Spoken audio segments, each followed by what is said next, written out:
இன்றைக்கு நம்ம பார்க்க வேண்டியது chapter 4 types of risk at financial service institution.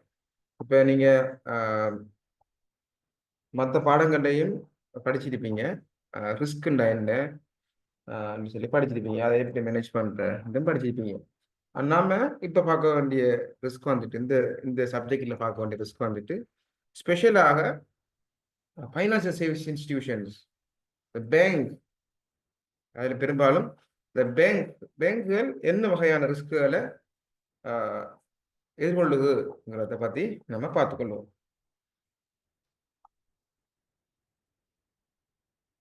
இப்போ இந்த சாப்டரில் வந்துட்டு என்ன சொன்ன the type of risk face by financial service institution நான் சொன்ன மாதிரி அந்த ஏரியாக்களை இந்த சாப்டர்கிட்ட பார்ப்போம். இப்போ நீங்கள் ஒரு பேங்க் எடுத்துக்கொண்டா இந்த ஃபைனான்சியல் இன்ஸ்டிடியூஷனுங்கிறது பெரும்பாலும் பேங்கை தான் நம்ம ஃபோக்கஸ் பண்ணுறோம் இங்கே. சரியான நம்ம ஏற்கனவே படித்த மாதிரி ஃபைனான்சியல் சர்வீஸ் இன்ஸ்டிடியூஷனுங்கிறது பெரும் ரைட் நிறைய வித்தியாசமான நிதி நிறுவனங்களை அது உள்ளடக்கி இருந்தாலும் 50% ஆஃப் ஜிடிபி ஒரு நாட்டினுடைய ஃபைனான்ஸ் செக்டரில் வந்துட்டு பொதுவாக இலங்கையில் வந்துட்டு 50 விதத்துக்கு மேற்பட்ட ஃபைனான்சியல் சர்வீஸ் வந்துட்டு பேங்கிங் செக்டர், பேங்குகளை தான் குறிக்குது. இதில் வந்துட்டு பேங்க் தவிர insurance company, capital market, Colombo stock exchange, right, அது மாதிரி மற்ற இன்வெஸ்ட்மெண்ட் பேங்கிங், சேவிங் பேங்க் இருந்தாலும் நம்ம இதில் மெயினாக பார்க்க போகிறது வந்துட்டு பேங்க். இப்போ இதில் 10 வகையான ரிஸ்க்குகளை பொதுவாக நாம் அடையாளம் காணப்பட்டிருக்கு. நம்ம அந்த 10ஐயும் சுருக்கமாக பார்ப்போம். இதை ஒவ்வொன்றாவையும் பார்க்கறதுக்கு நமக்கு டைம் இல்லை. இருந்தாலும் நாம் சில வகையான ரிஸ்க்குகளை கூடுதலாக ஃபோக்கஸ் பண்ணுவோம். அண்ட் அது மெயின் ஆப்ரேஷனோட சம்மந்தப்பட்டதாக இருக்கும். அந்த ரிஸ்க் வந்துட்டு மற்ற ரிஸ்க் வந்துட்டு நார்மலாகவே அது மற்ற நிறுவனங்களுக்கும் நிதி நிறுவனங்களுக்கும் மட்டும் இல்லாமல் ஏனைய நிறுவனங்களுக்கும் அது பொருந்தக்கூடியதாக இருக்கும். இப்போ credit risk, liquidity risk, interest rate risk, market risk, off balance sheet risk, அது மாதிரி foreign exchange risk, country sovereign risk, technology risk, operation risk, insolvency ரிஸ்க்னு சொல்லி 10 வகை ரிஸ்க் இருக்கு. நம்ம ஒவ்வொன்றா பார்ப்போம். இதில் கிரெடிட் ரிஸ்க்னா என்ன சொன்னா, கிரெடிட்னா என்ன?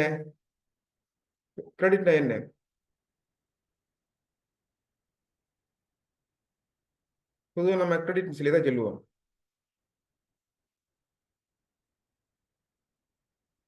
ஏதோ சொல்லுவோம் கிரெடிட் சொல்லி பேசுங்க அப்போ.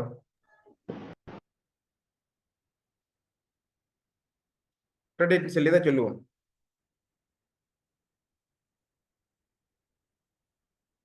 சத்தம் போடாம இருக்கப்படா கிளாஸ் இருக்கணும். இல்லாட்டி நான் வகத்துல எந்த வகத்தை எடுத்து வைத்துருவேன். எந்த வகத்துல என்ன கிரெடிட்டா கடன்.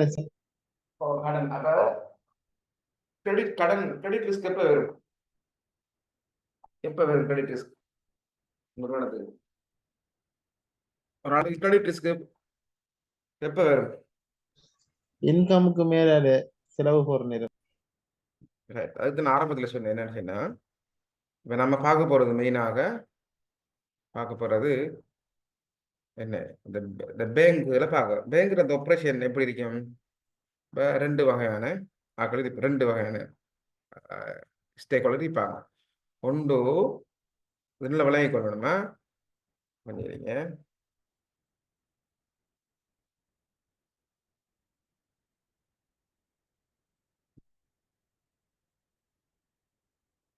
பாருங்க,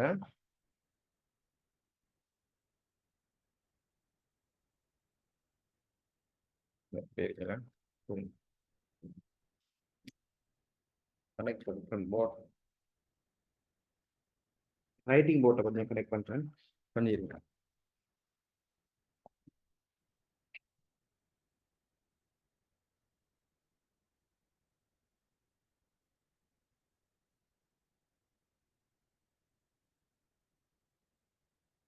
பாருங்க, பார்த்தீங்கன்னா தெரியும் உங்களுக்கு.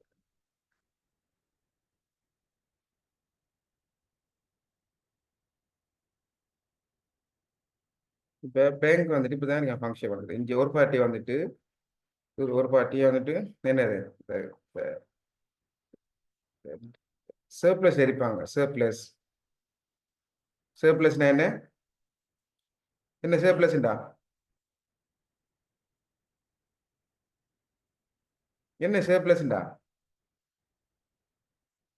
மீதமாக காசு இருக்கிற பார்ட்டி தானே என்ன சர்ப்ளஸ். யாரு சர்ப்ளஸ் வச்சுக்கிற பார்ட்டின்னா இந்த கேஸை இந்த சேவிங் செய்கிற பார்ட்டி. சேவிங் இங்கே வந்துட்டு இன்வெஸ்ட் பண்ணுற பார்ட்டி இருப்பாங்க. காசு எடுத்துகிட்டு போய் இன்வெஸ்ட் பண்ணுவாங்க. அப்படி இப்போ ரெண்டு பேரும் இடையில ஒரு தரகர் தான் பேங்க் இருக்கும், வங்கியாக இருக்கும். இவங்க என்ன செய்வாங்கடா காசை கொண்டு பேங்க்கில் போடுவாங்க. பேங்க்கில் போட்டு ஒரு ஸ்மால் அமௌண்ட் ஆஃப் இன்ட்ரெஸ்ட் எடுப்பாங்க, வட்டியை பெற்றுக்கொள்வாங்க. சின்ன வட்டியாக இருக்கும், ரைட். வந்துட்டு கேஷ் அக்கௌண்ட்டும் ஒன்று போடுவாங்க. அதே மாதிரி கேஷ் டிஃபிசிட் உள்ள ஆக்கள் என்ன செய்வாங்கன்னா பேங்க் அப்ரோச் பண்ணுவாங்க. அப்ரோச் பண்ணி என்ன செய்வாங்க, கேஷை பெற்றுக்கொள்வாங்க. இவங்களுக்கு என்ன செய்ய இன்ட்ரெஸ்ட்டை பே பண்ணுவாங்க. இன்ட்ரெஸ்ட் வந்து பே பண்ணப்படும், ரைட். இன்ட்ரெஸ்ட் வந்து பே பண்ணப்படும். இந்த பேங்க் வந்துட்டு 5% இன்ட்ரெஸ்ட் வந்துட்டு சேவிங் செய்கிறாக்களுக்கு கொடுத்தா அதை வந்துட்டு ஒரு 10 to 15% இன்ட்ரெஸ்ட் ரேட்டில் வந்துட்டு இன்ட்ரெஸ்ட் வந்துட்டு அந்த காசு தேவைப்பட்டாக்களுக்கு, காசு தேவை உடையவர்களுக்கு அதை வழங்கும். இப்போ மெயினாக இங்கே பாருங்க, இந்த வங்கி வந்துட்டு எப்படி ஏர்ன் பண்ணுதுன்னு பாருங்க. இப்போ 5 வீதத்துக்கு காசு கொடுத்து உதாரணமாக 100 மில்லியன் சேவிங் இருந்துச்சுன்னு சொன்னால் 100 மில்லியன் சேவிங் இருந்துச்சுன்னா இப்போ 100 மில்லியனுக்கு இன்ட்ரெஸ்ட் பே பண்ணுவாங்க. 5 வீதப்படி எவ்வளோ வரும்னு சொன்னால் 5 மில்லியன் அவங்களுக்கு வட்டி செலவாகும். இப்போ இவங்களுக்கு இந்த 100 மில்லியன் கடனாக கொடுத்துருந்தா, அந்த 100 மில்லியனை கடனாக கொடுத்துருந்தா அவங்களுக்கு ஒரு 15 வீதம் வட்டி கொடுத்துருந்தா 15 மில்லியன் வட்டியாக இவங்களுக்கு கிடைக்கும். பேங்கை பொறுத்த வரைக்கும் செலவு ஒன்று சொல்லி 5 மில்லியனு, வருமானம் ஒன்று சொல்லி 15 மில்லியனு விதி. ஆனால் உண்மையிலேயே இந்த 100 மில்லியனையும் இவங்க கடனாக கொடுக்க மாட்டாங்க. இப்போ நம்ம அசியூம் பண்ணுவோம் இப்படி சொல்லி. இப்போ பாருங்க 10 மில்லியன் ப்ராஃபிட் இவங்களுக்கு வங்கி கிடைச்சிருக்கும். இப்போ பல்வேறு நான் சொன்ன மாதிரி 100 மில்லியனையும் இவங்க என்ன செய்ய மாட்டாங்க, கடனாக கொடுக்க மாட்டாங்க. இப்போ அந்த சேவ் காசை வந்துட்டு பேங்கில் போட்ட அந்த சர்ப்ளஸ் யூனிட் வந்துட்டு சம்டைம் காசை விட்ரோ பண்ண வேண்டி வரும். விட்ரோ பண்ணும்போது இவங்களுக்கு காசு தேவைப்படும். அதனால பேங்க் என்ன செய்யணும்னு சொன்னால் குறிப்பிட்ட ஒரு அமௌண்ட் கையில் வச்சிருக்கும். உதாரணமாக 20% காசுகளை வச்சிருக்கும். 20 மில்லியன் காசை வச்சிருந்து இவங்களுக்கு அந்த கடனை விட்ரோ பண்ணும்போது கொடுக்கும். இதான் வேர்டு ஆப்ரேஷன். இப்போ வங்கி கூடுதலாக லாபம் உழைக்கிறேன்னு சொன்னால் என்ன செய்யணும், காசு கூட வச்சுக்கிறோமா கையில், இல்லாட்டி அதிகமான லோனில் கொடுத்து ஹை இன்ட்ரெஸ்ட் ரேட்டில் லோனை கொடுத்து உதாரணமாக 20% இன்ட்ரெஸ்ட் ரேட்டில் ஒரு 80 மில்லியன் லோனை கொடுத்தா என்ன செய்யலாம், அதிகமான லாபத்தை பெற்றுக்கொள்ளலாம். வங்கி பொதுவாக தனியார் துறையில் இருக்கிறதுனால அவங்க எப்பயும் ப்ராஃபிட்டை தான் மேக்சிமைஸ் பண்ணுவாங்க.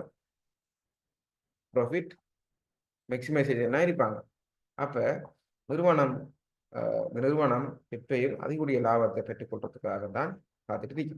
இப்போ வங்கி இந்த லோனை கொடுத்தா என்ன செய்யணும், அந்த லோன் திருப்பி கிடைக்கணும்.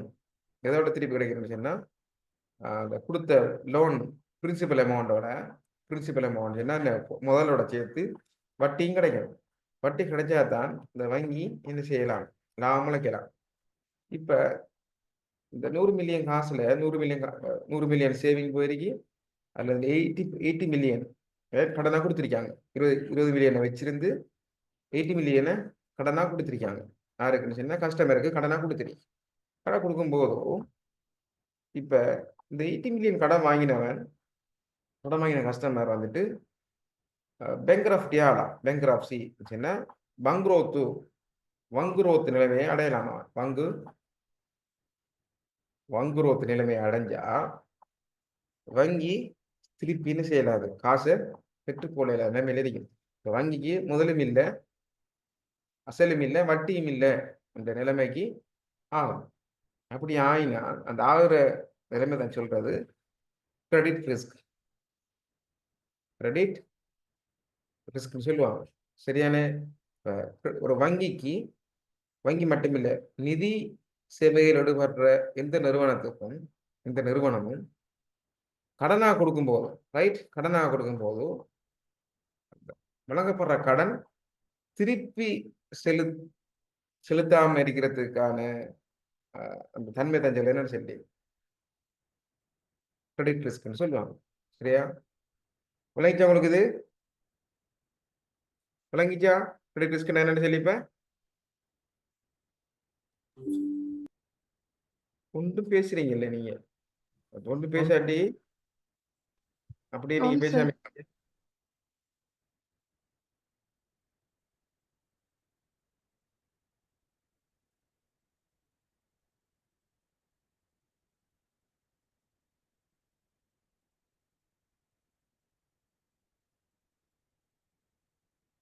கிரெடிட் ரிஸ்க்னு சொன்னா அதான் சொல்லுவாங்க. கிரெடிட் ரிஸ்க்ங்கிறது என்னன்னு சொன்னா the risk that promised cash flows from loan and securities held by a financial institution may not be paid in full.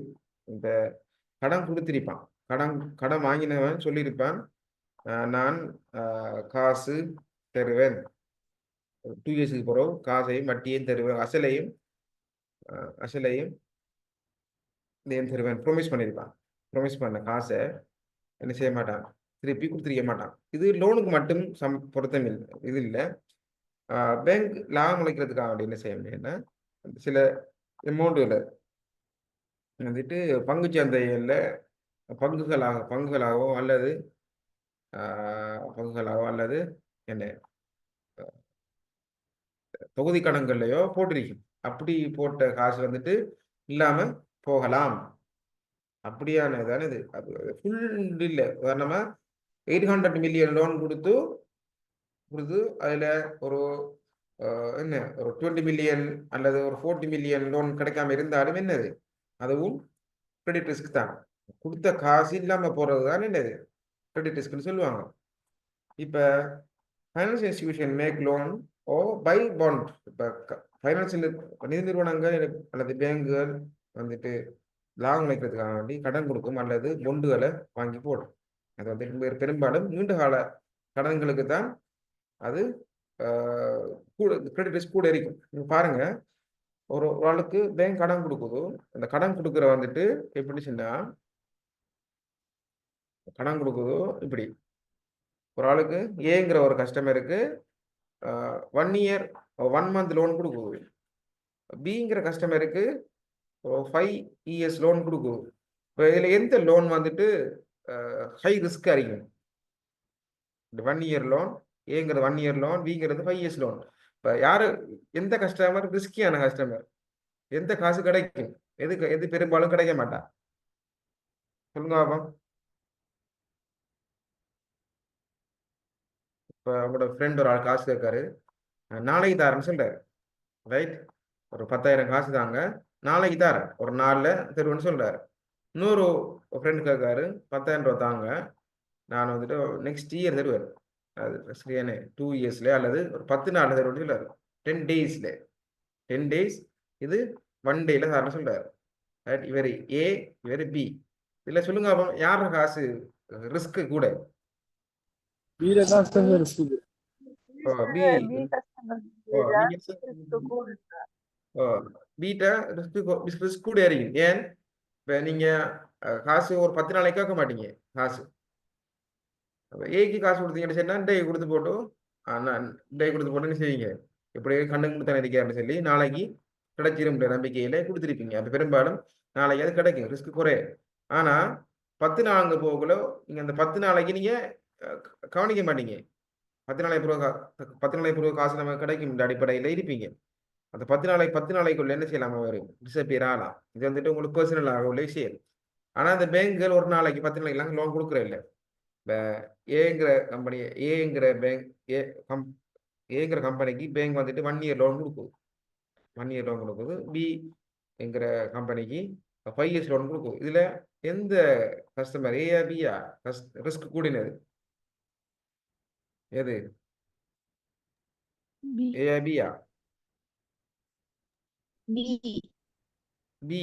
ஏன்னு சொன்னா இந்த பேங்க் வந்துட்டு 5 இயர்ஸுக்கு அப்புறம் ஃபோக்கஸ் பண்ணுறதை விட 1 இயர் ஃபோக்கஸ் பண்ணுறது ஈஸியாக இருக்கும். என்ன என்ன ஆகுங்கிறது ஒரு நாட்டை பொறுத்த வரைக்கும் ஒரு நாட்டில் அரசாங்கத்தை போகிற போக்குக்கும் எப்படி நாடு பொருளாதாரம் வளருமா இல்லையாங்கிறது 5 இயர்ஸுக்கு பிறகு பார்க்குற கஷ்டம்.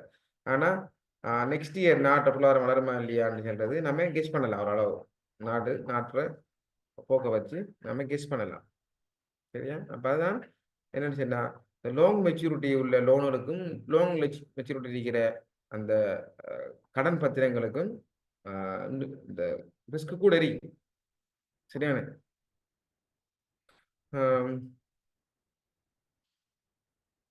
இப்போ பேங்க் வந்துட்டு ட்ரிப்ஸ் இப்போ saving and loan association insurance companies are more exposed then எம்எம்எம்னா பாருங்க money market mutual fund. Money market mutual ஃபண்டுங்கிறது நம்ம ஏற்கனவே படிச்சிருக்கேன். மணி மார்க்கெட் என்னது? மணி மார்க்கெட்டுங்கிறது ஷோர்ட் டேர்ம், ரைட்? மணி மார்க்கெட்டுங்கிற ஷோர்ட் டேர்ம் லோனுகளுக்கு குறையும். இப்போ பேங்கில் பெரும்பாலும் எதை விரும்புகிறேன்னு சொன்னால் ஷோர்ட் டேர்ம் லோனு தான் விரும்பும். சரி, அப்படி இல்லாட்டி என்னது இந்த செக்யூர்ட் லோனெல்லாம் கொடுக்கும். இப்போ பாருங்க limited upside return for high probability, low down side risk for low probability. இப்போ ஒரு லோன் கொடுக்க போதும் கம்பெனி பேங்க் லோன் கொடுக்கும் போதோ சரியான இன்ட்ரெஸ்ட் ரேட் தீர்மானிக்கிறதுல ஒரு மெட்ரோ ஒன்று இருக்குது. உதாரணமாக ஏங்கிற ஒரு ஆள் இருக்காரு, பிங்கிற ஒரு ஆள் இருக்காரு. சரியானே? ஏங்கிறவர் உதாரணமாக ஏங்கிறது ஒரு கவர்மெண்ட் வச்சுக்கோமே. ஏங்கிறது ஒரு கவர்மெண்ட் கடன் வாங்கினா என்ன செய்யும்? நமக்கு எப்படியும் அதை திருப்பி தந்துடும். இப்போ பிங்கிறது ஒரு கம்பெனி இது வந்துட்டு high risky company, right? Company இதில் வந்துட்டு இந்த ஏக்கா பிக்கா எந்த லோனுக்கும் இன்ட்ரெஸ்ட் ரேட் கூட இருக்கும். எதுக்கு கூட இருக்கும் இன்ட்ரெஸ்ட் ரேட்? வந்துட்டு பேங்க் சார்ஜ் பண்ணுற இன்ட்ரெஸ்ட் ரேட் கவர்மெண்ட்டுக்கு சார்ஜ் பண்ணக்கூடிய இருக்குமா அல்லது ஒரு கம்பெனிக்கு சார்ஜ் பண்ணக்கூடிய இருக்குமா? பி யாருக்கு இன்ட்ரெஸ்ட் சார்ஜ் கூட இருக்கும்? கம்பெனிக்கு. ஏன்னு காரணம் என்ன?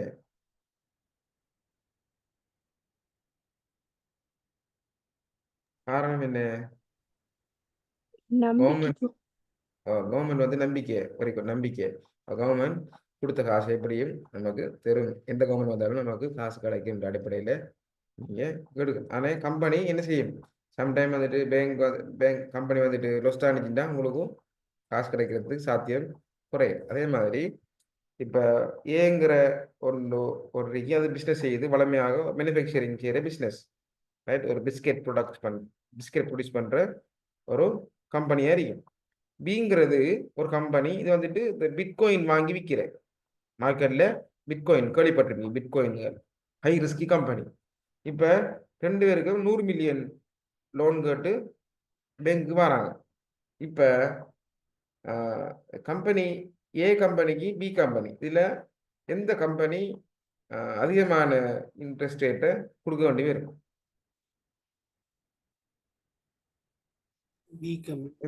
B company. என்ன காரணம்? பிட்காயின் என்ன நான் மார்க்கெட்டில் நடக்கிற வேரியேஷனை பொறுத்து என்ன செய்யும்? போட்ட காசு வருமா இல்லையாங்கிறது தெரியாது. சரியான ரிஸ்க் இது. இந்த பி கம்பெனிக்கு சரியான ரிஸ்க். ஏ கம்பெனி பாருங்க வளமையாக இது ஒரு இடத்துல ஒரு ஃபேக்டரி ஒன்றை எஸ்டாப்ளிஷ் பண்ணி பிஸ்னஸ் செஞ்சுட்டு இருப்பாங்க. அப்போ அவங்க திடீர்னு ஒரு 5 வருஷத்துக்குள்ளேயோ 10 வருஷத்துக்குள்ளேயோ இந்த காலி பண்ணிட்டு போக மாட்டாங்க கடையை. சரியா? அப்போ இதுக்கு பெரும்பாலும் பேங்க் வந்துட்டு ஏ கம்பெனி தான் கொடுக்க பார்க்கும், பி கம்பெனிக்கு கொடுக்க மாட்டா. பி கம்பெனி சாதாரணமாக அந்த ஹை ரிஸ்கியான பிஸ்னஸ்கள் பேங்குகளுக்கு லோன் கேட்கும் போதோ பேங்குகள் லோன் கொடுக்க மாட்டா, ரைட்? பேங்க் லோன் கொடுக்க மாட்டா. அப்போ பேங்கு இந்த ரிஸ்கை கம்பன்சேட் பண்ணுறதுக்காக வேண்டி என்ன செய்வாங்கன்னா வளமையாக நிறுவனங்கள் பேங்க் வந்து 20% இன்ட்ரெஸ்ட் சார்ஜ் பண்ணினா சாதாரணமாக லோனுக்கோ இவங்களுக்கு ஒரு ஹை ரிஸ்கியான அந்த நிறுவனங்களுக்கு லோன் கொடுக்கறதுக்கு ஹை ரிஸ்க் என்ன செய்யும்? ஹை இன்ட்ரெஸ்ட் ரேட்டை கொடுக்கும். உதாரணமாக 40% வட்டி அல்லது 35% வட்டியில சார்ஜ் பண்ணும். என்ன காரணம்னு சொன்னால் ஹை ரிஸ்கை அது ஃபேஸ் பண்ணுது. பெரும்பாலும் பேங்குகள் இப்படி ஹை ரிஸ்கில் எடுக்க மாட்டான். அதுக்கு தந்த அக்ரிகல்ச்சர் லோன் கொடுக்குறல விவசாயிகளுக்கு பிரைவேட் பேங்க்ல வந்துட்டு லோன் கொடுக்குற காரணம் என்ன? காரணம் வந்துட்டு விவசாயம் பெரும்பாலும் மழையை நம்பி இருக்கிறதுனால, காலநிலை நம்பி இருக்கிறதுனால, அப்போ காலநிலை மோசமானதுன்னா சம்டைம் என்ன செய்யலாம், அவங்க லவ போய்த்திரும். இந்த அடிப்படையில் என்ன செய்யணும், காசு கொடுக்க மாட்டாங்க. ரைட்? அதான் சொல்றது, limit upside return and high probability. பாருங்க, கூடுதலான ரிட்டர்னை பெற்றுக்கொள்ளும். எதுக்குன்னு சொன்னால் ஹை ப்ராபபிலிட்டி, ஹை இந்த ரிஸ்க் கூட இருந்தால் என்ன செய்யும், அது ஹை ரிட்டர்னை அது டார்கெட் பண்ணும். Large down side risk, low ப்ராபபிலிட்டிக்கு என்ன செய்யும் அது. இப்போ இந்த ரிஸ்க்கை குறைக்கிறதுக்கு, இப்போ கிரெடிட் ரிஸ்க் என்னென்ன தெரியும் உங்களுக்கு, கொடுத்த லோன் திருப்பி வர மாட்டா, அதான் என்னது கிரெடிட் ரிஸ்க்னு சொல்லுவாங்க. இதை எப்படி வங்கிகள் கையாளுது, எப்படி வங்கி கையாளுது, இதை எப்படி அதை குறைக்கிற ரிஸ்க், அந்த கொடுத்த காசு திருப்பி வரணும் என்ஷூர் பண்ற எப்படி பேங்க்? யாரு யாரு லோன் கட்டு போனாலும் பேங்க் கொடுக்குமா? பேங்க் கொடுக்குமா அவ்வளோ ஈஸியா லோன்? இல்ல.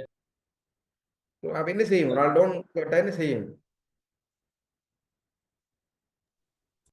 ஒரு ஃபுல்லாக ஸ்டடி பண்ணணும், ஸ்க்ரீன் பண்ணணும். ஸ்க்ரீன் பண்ணுற லோன் அப்ளிகேஷனை ஸ்க்ரீன் பண்ணு. இவர் யாரு, இவர் பேக்ரவுண்ட் என்ன, இவர் தொழில் என்ன, இவர் பிஸ்னஸ் என்ன, இவர் பிஸ்னஸ் வந்துட்டு எவ்வளோ ரிஸ்கியான பிஸ்னஸ்ன்னு சொல்லியெல்லாம் அது என்ன செய்யும், அது ஸ்க்ரீன் பண்ணும். அது பிறகு கடனை கொடுத்து போட்டு சும்மா இருக்க மாட்டான், மானிட்டர் பண்ணும். அது மானிட்டர் பண்ணுறேன் தான். இப்போ லோனை கொடுத்து போட்டு என்னால் பார்க்கும், இவர் என்ன பிஸ்னஸ் செய்கிறாரு, எக்ஸ்போர்ட் பண்ணுறாரு, இம்போர்ட் பண்ணுறாரு, எங்கே போகிறாரு வாராரு, எல்லாம் அது பார்க்கும். இப்போ கிரெடிட் ரிஸ்க் குறைக்கிறதுக்கு இந்த பேங்க் வந்துட்டு என்ன செய்யுது, ரிஜிட்டான ப்ரொசீஜரை கண்டிஷனில் கூட போட்டு வச்சிருக்கும். இப்போ பேங்க் வந்துட்டு ஹை ரிஸ்க் எடுக்கும்போது என்ன செய்யுது, ஹையான இன்ட்ரெஸ்ட் ரேட் அது சார்ஜ் பண்ணும். யாருக்குன்னு சொன்னால் ரிஸ்கி பரவர்களுக்கு மாறு, பரவருக்கு ஹை ரிஸ்க்கான இன்ட்ரெஸ்ட்டை சார்ஜ் பண்ணும்.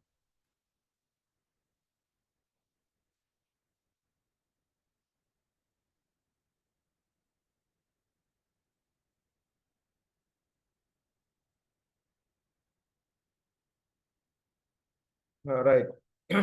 The bankruptcy law makes it difficult to consumers to declare bankruptcy. இப்போ முந்தி ஒரு காலத்தில் என்ன செய்யணும்னா, பேங்க்ல எல்லாம் லோன் எடுத்து போட்டு சொல்லுவாங்க, லோனை திருப்பி கொடுக்க மாட்டாங்க. கொடுக்காம என்ன சொல்றேன்னு சொன்னா, என்கிட்ட காசு இல்லை, நான் லொஸ்ட் ஆகிட்டேன் சொல்லுவாங்க. முந்தி நீங்கள் பார்த்தா தெரியும், செக் பிஸ்னஸ், செக் டிரான்சாக்ஷனில் வந்துட்டு செக்கை கொடுத்து போட்டு, பெரிய அமௌண்ட்டுக்கு செக்கை கொடுத்து போட்டு, நம்ம ஒரு கோடிக்கு செக்கை கொடுத்து போட்டு 100 மில்லியன் செக்கை கொடுத்து போட்டு போகிற 3 மந்த்ஸ் அல்ல 6 மந்த்ட்டு போடுறேன்.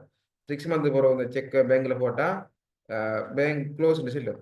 க்ளோஸ்ன உடனே என்ன செய்கிறேன், இந்த செக் போட்டால் வழக்கு போடுவார். வழக்கு போட்ட உடனே அவர் இந்த செக் கொடுத்தவன் சொல்லுவான், நான் பிஸ்னஸ் செஞ்சு லொஸ்ட் ஆகிட்டேன், நான் பேங்க்ரப்சி ஆகிட்டேன் சொல்லி நடக்கும். அதே மாதிரி பேங்க்கிட்ட லோன் வாங்கிட்டு ஈஸியாக சொல்லுவாங்க, இன்னைக்கு கொரோனா காரணமாக, நாட்டு பொருளாதார நிலைமை காரணமாக இன்னைக்கு தொழில் நட்டம் ஆகிட்டு லொஸ்ட் ஆகிட்டேன்னு சொல்லுவாங்க. சொல்லி என்னோட பேங்க்குக்கு பெரும் தொகையான அமௌண்ட் வந்துட்டு கிடைக்கும். அப்போ கிடைக்காட்டி என்ன செய்யும், பேங்க்கு லொஸ்ட் ஆகிறையும். இப்போ இப்படி ஆரம்ப காலத்துல நடந்தது. ஆனால் இப்போ வந்துட்டு இப்போ கஷ்டம். இந்த பேங்க் வந்துட்டு பேங்கோட செக் வந்து ரிட்டர்ன் அடிச்சுன்னா இவர் என்ன செய்வார், முந்தி மாதிரி நான் லொஸ்ட் ஆகிட்டேன்னு சொல்ல இயலாது. பெரிய பெரிய சட்ட சிக்கல்கள், ஜெயிலுக்கு போகிறது, கிரைம் ஆகாது கருதப்பட்டு இப்போ வந்துட்டு என்ன செய்யுது, கஷ்டம், டிஃபிகல்ட். பேங்க்ராப்சி சொல்லி பேங்க்ராப்சி பங்குரோத்துன்னு சொல்லி என்ன செய்யலாது, டிக்ளேர் பண்ண. இப்போ வந்துட்டு பேங்க்ராப்சி லோங்கிறது கடும் ஸ்ட்ரிக்டாக இலங்கையில் பேங்க்ராப்சி லோன்னு சொல்கிற இல்லை, வந்துட்டு பேங்கிங் ஆக்டில் அல்ல ஃபைனான்ஸ் பிஸ்னஸ் ஆக்டில் வந்துட்டு அது சொல்லப்பட்டிருக்கு அந்த விஷயங்கள். சரிதானே?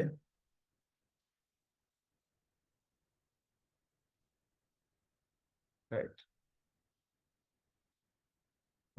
இப்போ வந்துட்டு இப்போ இந்த பேங்க் வந்துட்டு finance institution can diversify away individual firm specific credit risk but not systematic credit risk. இப்போ நீங்கள் ஃபைனான்ஸில் படிச்சிருப்பீங்க, சிஸ்டமேட்டிக் ரிஸ்க் என்ன, ஃபர்ம் ஸ்பெசிஃபிக் ரிஸ்க் என்னன்னு சொல்லி. உதாரணமாக கோவிட் காலங்களில், COVID-19 காலப்பகுதியில் இந்த பிஸ்னஸ் இந்த கிரெடிட் ரிஸ்க் வந்துட்டு பெரும்பாலும் எல்லாரையும் பாதிச்சிருக்கும்.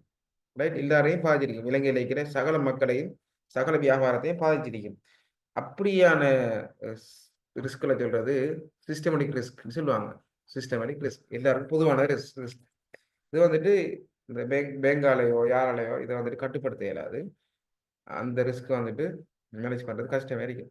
பெர்மி ஸ்பெசிஃபிக் ரிஸ்க்னு சொன்னால், இப்போ வேற நான் சொன்ன மாதிரி கம்பெனி ஏங்கிறது பிஸ்கெட் ப்ரொடியூஸ் பண்ணுற கம்பெனி, இன்னொரு கம்பெனி இருக்கு பி கம்பெனி வந்துட்டு பிட்காயின், ரைட், பிட்காயின் வாங்கி வைக்கிற கம்பெனி. இப்போ இது ரெண்டையும் பார்க்க போகல எது ரிஸ்க் கூடிய கம்பெனி? பி ரிஸ்க் கூடிய கம்பெனி. அப்போ என்ன செய்வாங்க, பேங்க் வந்துட்டு இப்படியான நிறுவனங்களுக்கு நாங்கள் கொடுக்குறதில்ல, லோன் கொடுக்குறதில்ல ஒரு பாலிசியை கொண்டு வருவாங்க. அப்படி கொண்டு வந்தால் என்ன நடக்கும்னு சொன்னால், இந்த பேங்க் வந்துட்டு கிரெடிட் ரிஸ்க் ஆகிறதுக்கான சான்ஸும் குறையும். அதே மாதிரி பேங்க் லோன் கொடுக்கும்போதும் சரியான ரிஜிட்டான கஷ்டமான கண்டிஷனில் கொண்டு கொடுத்த உடனே ஈஸியாக பேங்கை நாம யாரும் ஏமாற்ற இயலாம் அப்படின்னு விஷயங்கள் செய்வாங்க. அப்படியான அந்த இண்டிவிஜுவல் இந்த ஃபேர்ம் ஸ்பெசிஃபிக், ரைட். உதாரணமாக அக்ரிகல்ச்சர் நிறுவனங்களுக்கு நாங்கள் லோன் கொடுக்குறல சில பேங்கள் கொள்கை வச்சிருக்கோம். என்ன காரணம்னு சொன்னால், விவசாயிகள் லோன் கொடுத்து திருப்பி வாங்குற கஷ்டம் சொல்லி போட்டு லோன் கொடுக்க மாட்டாங்க. அப்படி இல்லாட்டி பொதுவாக என்னது அந்த சில உற்பத்தி நிறுவனங்களுக்கு லோன் கொடுக்குறல சொல்லுவாங்க. அப்படின்னு இதில் என்ன செய்வாங்க, ஸ்பெசிஃபிக் ரிஸ்க். ஃபேக்டரி இண்டஸ்ட்ரி இதெல்லாம் வந்துட்டு என்ன லோன் கொடுப்பாங்க. ஆனால் சில பிஸ்னஸ்கள் இருக்கு. உதாரணமாக வெடிமருந்து உற்பத்தி செய்கின்ற அது மாதிரி கெமிக்கல் ப்ரொடியூஸ் பண்ணுற அந்த கம்பெனிகள் இப்போ டெக்னாலஜி குயிக்கின மாறின உடனே என்ன செய்யும், இது ஹை ரிஸ்க். சும்மா வெடிமருந்து விற்கிற கம்பெனி அல்லது தீப்பெட்டி செய்கிற கம்பெனியாக இருந்தால் திடீர்னு இணைஞ்சிடும், தீப்பெட்டி எரிஞ்சிடும். தீப்பெட்டி எரிஞ்சா காசு லொஸ்டாக ஈஸியாக சொல்லுவான். இல்லாட்டி அவனுங்களே நெருப்பு கொடுத்து போட்டு சொல்லுவானுங்கள் லொஸ்ட் ஆகிட்டான்னு சொல்லுவாங்க. இப்படியான சொல்லுன்னு சொல்லி கோவிட் ஸ்பெசிஃபிக் ரிஸ்க் இதோட சம்மந்தப்பட்டது. COVID-19 எல்லாருக்கும் பொதுவான ரிஸ்க். அது இப்போ அதுக்கு தான் என்ன செய்யுதுன்னா, அப்படியான இந்த ரிஸ்க் குறைக்கிறதுக்காக பேங்க் வந்துட்டு லோன் கொடுக்கும்போதும் என்னத்துக்காக இந்த லோன் கேட்காங்க பாருங்க, ப்ராஜெக்ட் ரிஸ்க், ரைட். என்ன ப்ராஜெக்டுக்காக காசு கேட்காங்கிறத ஸ்டடி பண்ணணும், டீப்பாக ஸ்டடி பண்ணணும். ஸ்டடி பண்ணி தான் என்ன செய்வாங்க அப்படின்னா இந்த லோனை அப்ரூவ் பண்ணுவாங்க. அதுதான் என்னது ஃபேர்ம் ஸ்பெசிஃபிக் ரிஸ்கை மேனேஜ் பண்ணுறதுக்கான ஒரு வழி. டிஃபால்ட்டுங்கிறது என்ன, முறிவடைகிறேன். டிஃபால்ட்டுங்கிறது கொடுத்த காசை வந்துட்டு, ரைட், கொடுத்த காசை வந்துட்டு திருப்பி கொடுக்கல நிலைமைக்கு ஆகிற பேங்க்ரப்சி மாதிரி டிஃபால்ட் ஆகிற. பாருங்க, சிஸ்டமேட்டிக் ரிஸ்க்குங்கிறது ஜென்ரல் எக்கானமி சம்மந்தப்பட்டது இல்லை, ரைட். மெக்ரோ எக்கனாமிக் கண்டிஷனாலேயோ வேற எல்லா பரோவரையும் அது பாதிக்கும், ரைட். அப்போ அப்படியான சந்தர்ப்பங்களை இது கொஞ்சம் கஷ்டமாக இருக்கும். பேங்குகளுக்கு நிதி நிறுவனங்களுக்கு இது கொஞ்சம் கஷ்டமாக இருக்கும் இப்படி வகையான ரிஸ்க்களை குறைக்கிறது.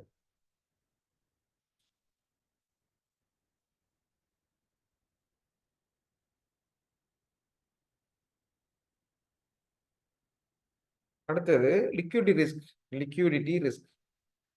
என்ன லிக்யூடிட்டி ரிஸ்க்னு சொன்னா, லிக்யூடிட்டி என்ன பொதுவாக நம்ம லிக்யூடிட்டி எதை சொல்லுவோம்? லிக்விடிட்டி எதை சொல்லுவோம்? நம்ம ஏற்கனவே படிச்சதெல்லாம் செகண்ட் கிளாஸ்லேயே படிச்சுட்டோம். என்ன லிக்விடிட்டா? லிக்விடிட்டி என்ன?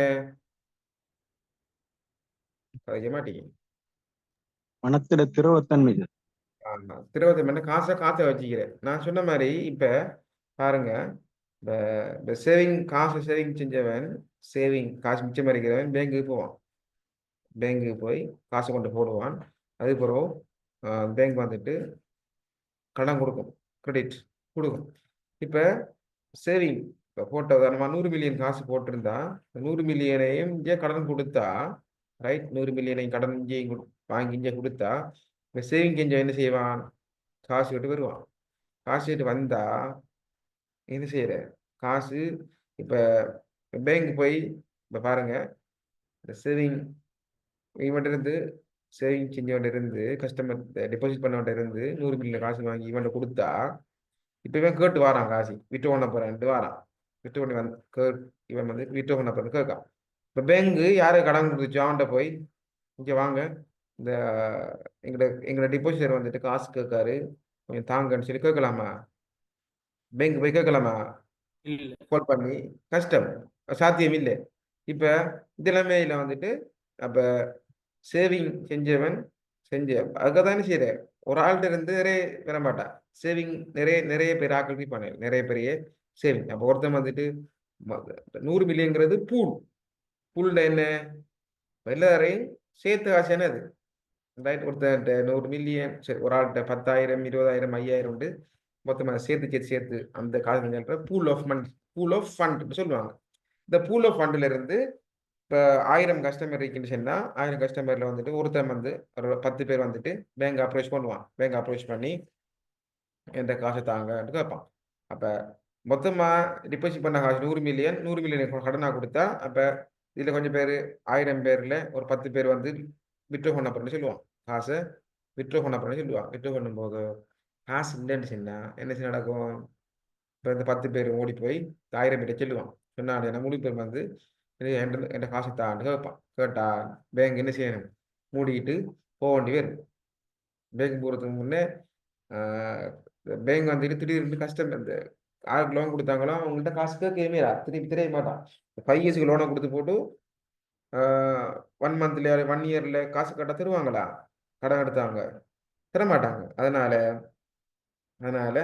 இப்போ பேங்க் மேனேஜர் வந்துட்டு 2 விஷயத்தை பார்க்கணும். ஒன்று, இப்போ இந்த 1000 பேர் 100 மில்லியன் காசு போட்டிக்கிறாங்க. 100 மில்லியனையும் காசை வச்சிருக்க இயலாது. ரைட், இந்த சரி 50 மில்லியனை வச்சிருப்போம், 50 மில்லியனை கடனை கொடுப்போம் சொல்லி வச்சிருக்க இயலாது. ஏன்? காசை வங்கி கையில் வச்சிருக்கும் போது அந்த காசு வட்டி உழைக்க மாட்டான். ஆனால் அந்த 100 மில்லியனுக்கு என்ன செய்யணும்? நீங்கள் 100 மில்லியனுக்கும் இவனுக்கு வட்டி கொடுக்கணும். யார் சேவிங் அக்கௌண்ட்டில் காசு போட்டானோ அவனுக்கு வட்டி கொடுக்கணும். நீங்கள் அந்த காயில் வச்சிருந்தீங்கன்னு சொன்னால் உழைக்காது. பேங்க் எப்பெல்லாம் உழைக்கும்? இருக்கிற காசு பெரும்பான்மையான காசை கொண்டு போய் பேங்க்லேயோ அல்லது பொண்ட்லேயோ வேறு ஷேமாக்கள்லையோ போடணும்.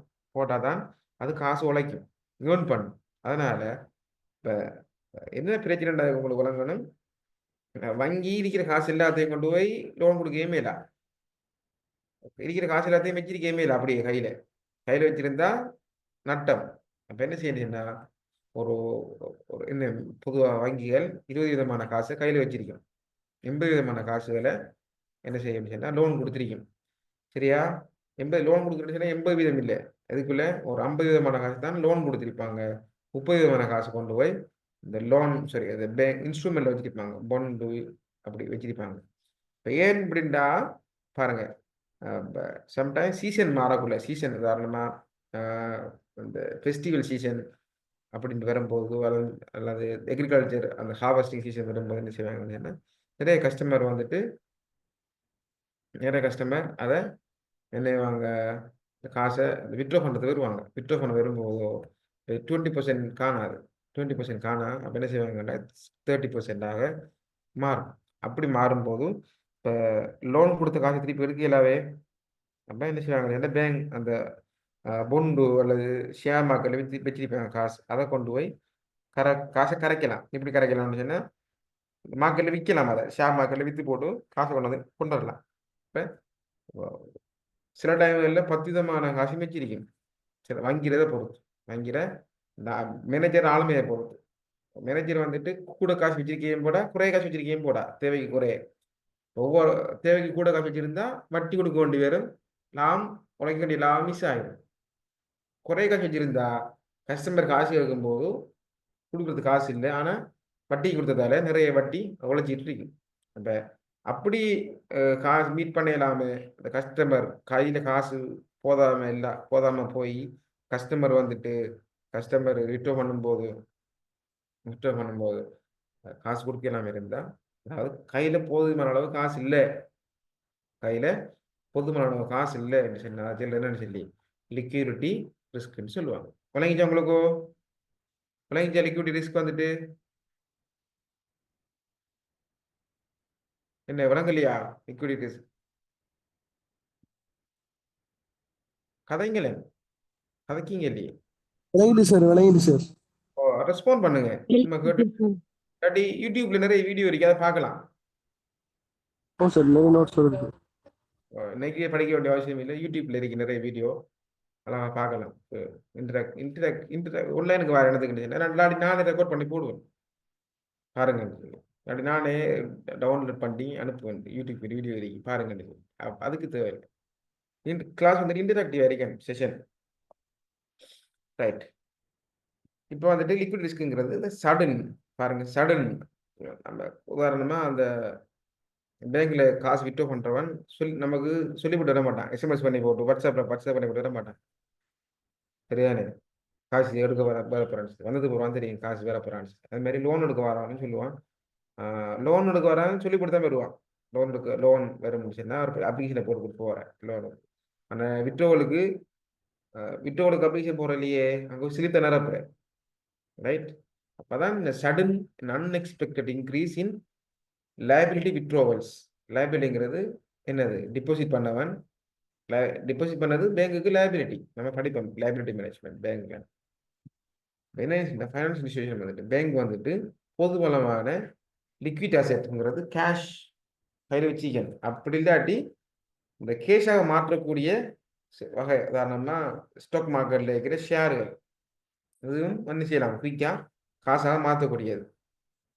எப்போ மாற்றலாம்னா வெரி ஷார்ட் பீரியட்டுக்குள்ளே அது மாற்றணும்.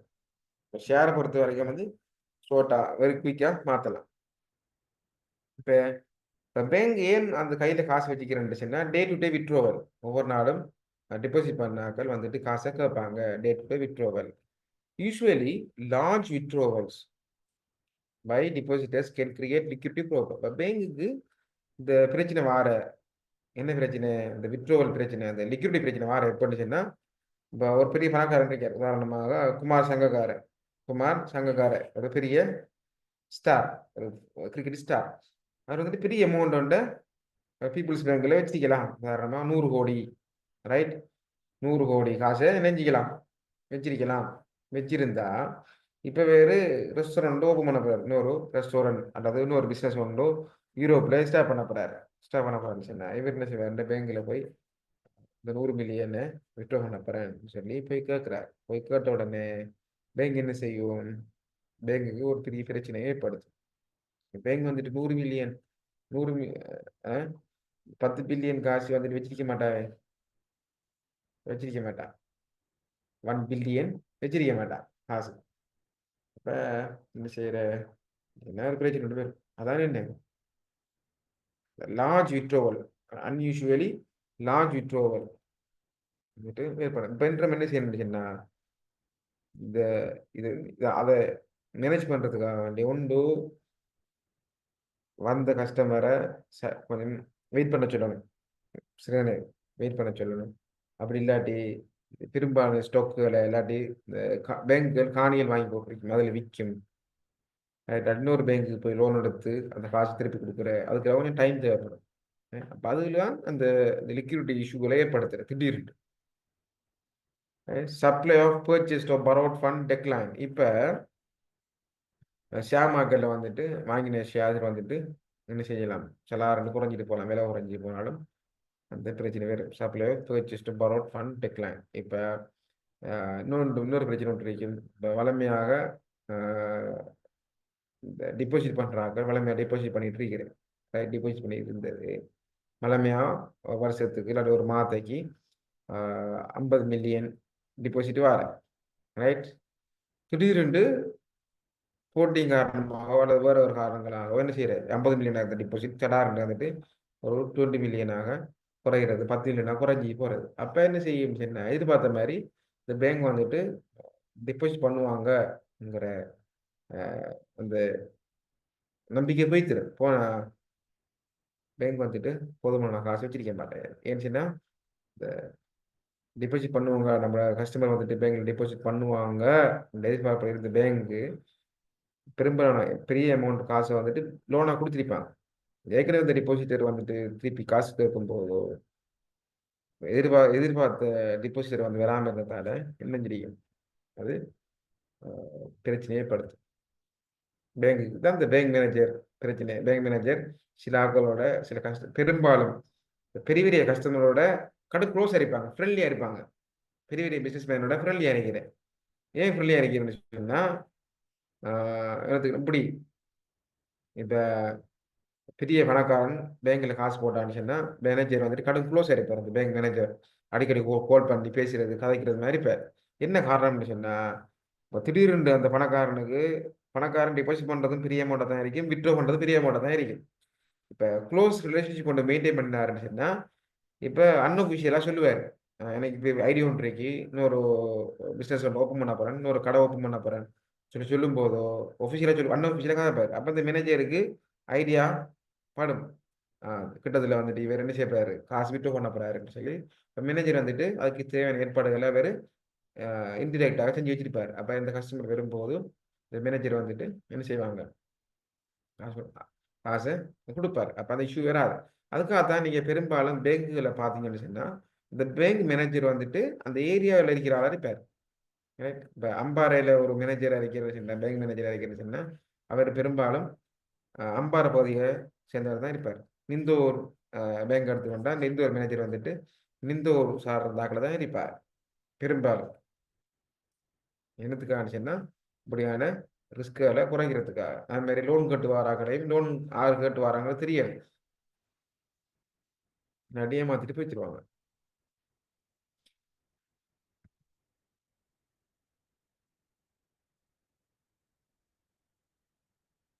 திடீர்னு காசு கட்டு வந்து என்ன செய்யணும், பேங்குகள் சில டைமில் வந்துட்டு இந்த அடிமாட்டு விலைக்கு பாருங்க, fire sale price, fire sale பண்ண அடிமாட்டு விலைக்கு விற்கணும் சொத்துக்களை. இப்போ பெரிய லோன் உங்களுக்கு பெரிய பொறுப்புன்னு வந்துச்சுன்னா அவசரமாக காசு தேவைப்பட்ட என்ன செய்யணும், விற்கிற சொத்து ஒரு 10 கோடி போகிற சொத்து என்ன செய்யணும், 10 கோடி போகிற வீடு 4 கோடி 5 கோடி தான் விற்க வேண்டி வரும்.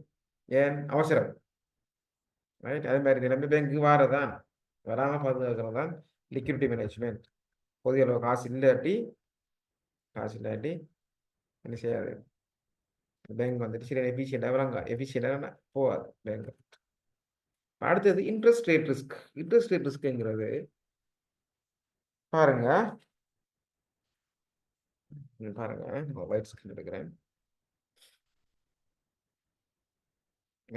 பாருங்க, இப்போ பேங்க் வந்துட்டு இன்ட்ரெஸ்ட், இப்போ பேங்க் வந்துட்டு சேவிங் செய்கிறாக்கள் இருந்து காசு எடுத்து உதாரணமாக ஏற்று வாங்குற என்னென்னா சேவிங். இப்போ சேவிங் டிரைவர் என்னது, ஃபிக்ஸ் டிபாசிட்டில் போட்டிக்கான், ஃபிக்ஸ் டிபாசிட்டில் போட்டிருக்காரு, ஒரு 100 மில்லியன் காசு போட்டிருக்காரு. இவருக்கு ப்ரொமிஸ் பண்ணிருக்கு பேங்க் வந்துட்டு உங்களுக்கு நாங்கள் 10% இல்லை 15% இன்ட்ரெஸ்ட் நாங்கள் பே பண்ணுறோம்னு சொல்லி எக்ரிமெண்ட். எவ்வளோ காலத்துக்குன்னா 5 வருஷத்துக்கு ஃபிக்ஸ் டிபாசிட். இப்போ நாட்டு பொருளாதார கொள்கை காரணமாக, அரசாங்கத்தில் பொருளாதார கொள்கை காரணமாக என்ன செய்யுதுன்னா, அரசாங்கம் சொல்லுதோ நம்ம நாட்டு பொருளாதாரத்தை நம்ம நிமித்தணும், அப்போ வங்கிகள் இன்ட்ரெஸ்ட் ரேட்டை குறைச்சி லோன் கட்டு வராங்களுக்கு லோனை கொடுங்க என்று சொல்லி என்ன சொல்லுவாங்கன்னு சொன்னால் சொல்லும் பேங்க், சென்ட்ரல் பேங்க் சொல்லும். சொன்ன உடனே இப்போ ஏற்கனவே ரேட் இருந்தது, இப்போ 15 வாங்கி கடன் சேவிங் பேங்க் வந்துட்டு பே பண்ணும், டிபாசிட் பண்ணாங்கள 15%. இப்போ வளமை என்ன செய்யறா, 15 வாங்கி 30 கொடுக்குற லோன் கொடுத்தா 15%, அதாவது 20%க்கு 25% கொடுப்பாங்க. இப்போ திடீர்னு என்ன செஞ்சுட்டாங்க, லோன் வந்துட்டு அரசாங்கம் ரேட்டை குறைன்னு சொல்லுது, இன்ட்ரெஸ்ட் ரேட்டை குறைச்சி என்ன செய்யுங்க, நீங்கள் 12%க்கு அல்லது ஒரு 18%க்கு கொடுங்க, வட்டி கொடுங்க. அப்போ ஏற்கனவே 25% 30% இருந்த வட்டி வந்துட்டு 18% ஆகினா இனி வார கஸ்டமருக்கு லோன் கொடுக்குறேன்னு சொன்னால் எந்த ரேட்டில் கொடுக்கணும், 18 கொடுக்கணும். சரியானே, 18 இன்ட்ரெஸ்ட் பே பண்ணணும். ஆனால் ஏற்கனவே ஃபிக்ஸ்ட் டிபாசிட்டில் போட்டிருக்கிறாங்க 5 வருஷத்துக்கு, அவனுக்கு என்ன செய்யணும், 15% வட்டி கொடுத்தே ஆகணும். அப்போ மிஞ்ச போகிறது 3%. 3%க்குள்ள பேங்க் என்ன செய்யணும், சேலரி பே பண்ணணும், அந்த பில்டிங்குக்கு ரெண்ட் பே பண்ணணும், இன்டர்நெட் பே பண்ணணும், எலக்ட்ரிசிட்டி பே பண்ணணும், இப்படி நிறைய இஷ்யூஸ் இருக்கு. அப்போ என்ன செய்யணும்னா நிறுவனம் வந்துட்டு லாபம் குறைஞ்சி போகும். லாபம் குறைஞ்சா நிறுவனம் பட் என்ன செய்யும், முறிவடைஞ்சி பேங்க் வந்துட்டு முறிவடைஞ்சி போக வேண்டிய சந்தர்ப்பம் கொண்டு வரும். சரிதானே? இப்ப அதே மாதிரி இன்னொரு பக்கம் பார்க்க போகல, அடுத்த பக்கம் இன்ட்ரெஸ்ட் ரேட் குறையுது. இன்ட்ரெஸ்ட் ரேட்டு குறைஞ்சது அப்போ நான் பார்த்தது. இன்ட்ரெஸ்ட் கூடுறது உதாரணமா இப்போ பேங்க் இருக்கு, பேங்க் வந்துட்டு ஒரு லோன் ஒன்று கொடுத்துருக்கு கஸ்டமருக்கு, லோன் ஒன்று கொடுத்துருக்கு 10 years லோன், 10 years லோன். பிள்ளைகளுக்கு லோன் கொடுத்த எத்தனை வயதுல, ஒரு 18 வயதுல லோன் கொடுத்தேன், 18 வயதுல லோன் கொடுத்துருக்கு. அந்நேரம் 18 லோன் கொடுக்கும் போதோ சேவிங்க்கு ஒரு 10% இன்ட்ரெஸ்ட் பே பண்ணியிருப்பாங்க. சேவிங் வர கஸ்டமருக்கு, சேவிங் வரவன் நீண்ட காலமாக போட மாட்டான் பெரும்பாலும். லோன் எடுக்கிறவன் தான் 10 years 20 years லோன் எடுப்பான். டிபாசிட் பண்ணுறவன் பெரும்பாலும் சேவிங் தான் கூட, சேவிங் அக்கௌண்ட். அது வந்துட்டு எப்போ போடுவாங்க எப்போ எடுப்பாங்கன்னு சொல்ல இயலாது. ஃபிக்ஸ்ட் டிபாசிட் 3 month போடுவாங்க, 6 month போடுவாங்க, 1 year போடுவாங்க, ரைட் 5 years போடுவாங்க. பெரும்பாலும் ரிட்டையர் ஆகிறது செய்வாங்கன்னா 5 yearsக்கு அப்படி போட்டுட்டு காசை எடுத்து வட்டி அடிச்சு சாப்பிடுவாங்க. இப்போ வளமையாக தான் இருந்திருக்கும். எப்படி 10% வட்டிக்கு சேவிங் செய்கிறாங்க, 10% வட்டி கொடுக்குற அந்த காசை எடுத்து 18% லோன் கொடுக்குறாரு. இப்போ திடீர்னு நம்ம ஸ்ரீலங்காவில் நடந்த அந்த பொருளாதார நெருக்கடி காலத்தில் திடீர்னு இன்ட்ரெஸ்ட் கூடிச்சு. இன்ட்ரெஸ்ட் கூடினா சேவிங் செய்கிறவன் என்ன செய்யணும், சேவிங் செய்கிறவனுக்கும் இப்போ 3 month எடுத்தவன் டக்குன்னு 3 month காசு விட்ரோ பண்ணி போட்டு திருப்பி பேங்க் டிபாசிட் பண்ணுவான். டிபாசிட் பண்ணுறதுக்கு ஹை ரேட்டில் போடுவான். இப்படி போகும், இப்படி போகக்குள்ள இப்படி ஆகும். இது என்ன ஆகுது, சேவிங் தான். அது சேவிங். இந்த சேவிங் நீங்கள் சில டைமில் சேவிங்க்கு 30% இன்ட்ரெஸ்ட்டும் பே பண்ணுச்சு. உதாரணமாக கேள்வி சொல்லி ஒரு நிறுவனம் இன்ட்ரெஸ்ட் பேங்க் சேவிங் செய்கிறாங்க 30% சொல்லி இன்ட்ரெஸ்ட் பே பண்ணிச்சு. இப்போ இது வந்துட்டு வேரியபிள் தானே, என்ன செய்யும், காலம் பொருளாதார நிலைமைக்கு ஏற்ற மாதிரி இந்த இன்ட்ரெஸ்ட் ரேட் மாறிட்டு போகும். இது வந்துட்டு வேரியபிள். ஆனால் இங்கே பாருங்க, இப்போ 10 yearsக்கு லோன் எடுத்துருக்கான். 10 years லோன் எடுத்துக்கா, எத்தனை yearsக்கு 18%. இப்போ மார்க்கெட்டில் இன்ட்ரெஸ்ட் கூட்டினுங்கிறதுக்காக வேண்டி இந்த கஸ்டமர்கிட்ட போய் நான் உனக்கு 18% லோன் தந்துட்டேன், இப்போ நாட்டுற கஸ்டமருக்கு பொருளாதார கஸ்டமருக்கு இப்போ நீங்கள் 28% மாற்றுங்க, 30% மாற்றுங்கன்னு சொன்னால் இந்த லோன் எடுத்தவன் ஒத்துக்குவானா? 10 years லோன் எடுத்தவன் ஒத்துக்குவானா? எக்ஸெப்ட் பண்ணுவானா? அதை எக்ஸெப்ட் பண்ண மாட்டான். அப்போ பேங்க் வந்துட்டு கஸ்டமர்கிட்ட இருந்து டிபாசிட்டை கவர்ன்னு சொன்னால் ரேட்டை கூட்டணும், இன்ட்ரெஸ்ட் ரேட்டை கூட்டணும். கூட்டி இப்படி ஆகும்போது நார்மலாக இப்படி வந்தாலே பேங்க்கு பிரச்சனை. ஏன்னா இது வேற எப்படி போகும், இப்படி போனா இது ப்ராஃபிட் அறிக்கி, இது கொஸ்ட் அறிக்கி. அப்போ பேங்க் வந்துட்டு நட்டத்தில் போகும். இப்படி மார்க்கெட்டில் வந்துட்டு இன்ட்ரெஸ்ட் ரேட் மாற்றம் காரணமாக இன்ட்ரெஸ்ட் ரேட் வந்துட்டு கூடி குறைகிறதின் காரணமாக என்ன செய்யும், பேங்க் நட்டம் அடையும் அல்லது லாபம் குறைவடையும். இப்படி வர சொல்றது இன்ட்ரெஸ்ட் ரேட் ரிஸ்க்னு சொல்லுவாங்க. சரியா விளங்கிட்டாது? இன்ட்ரெஸ்ட் ரேட் ரிஸ்க்னு சொன்னா அதாவது இன்ட்ரெஸ்ட் வட்டி விதங்கள், மார்க்கெட்டில் வட்டி விதங்கள் மாறுறதுனால வங்கிகளுக்கு ஏற்படுற நட்டம் தானே ரிஸ்க் தான் இன்ட்ரெஸ்ட் ரேட் ரிஸ்க். சரியா கிளியர்? அது விளங்கிட்டா? ஓம் சார், ஓகே சார்.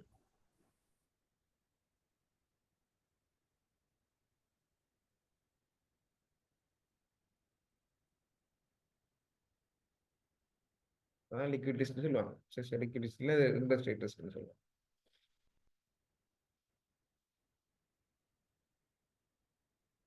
பாருங்க, interest rate incurred by a financial institution when the maturities of the assets and liabilities are mismatched and interest rates are volatile.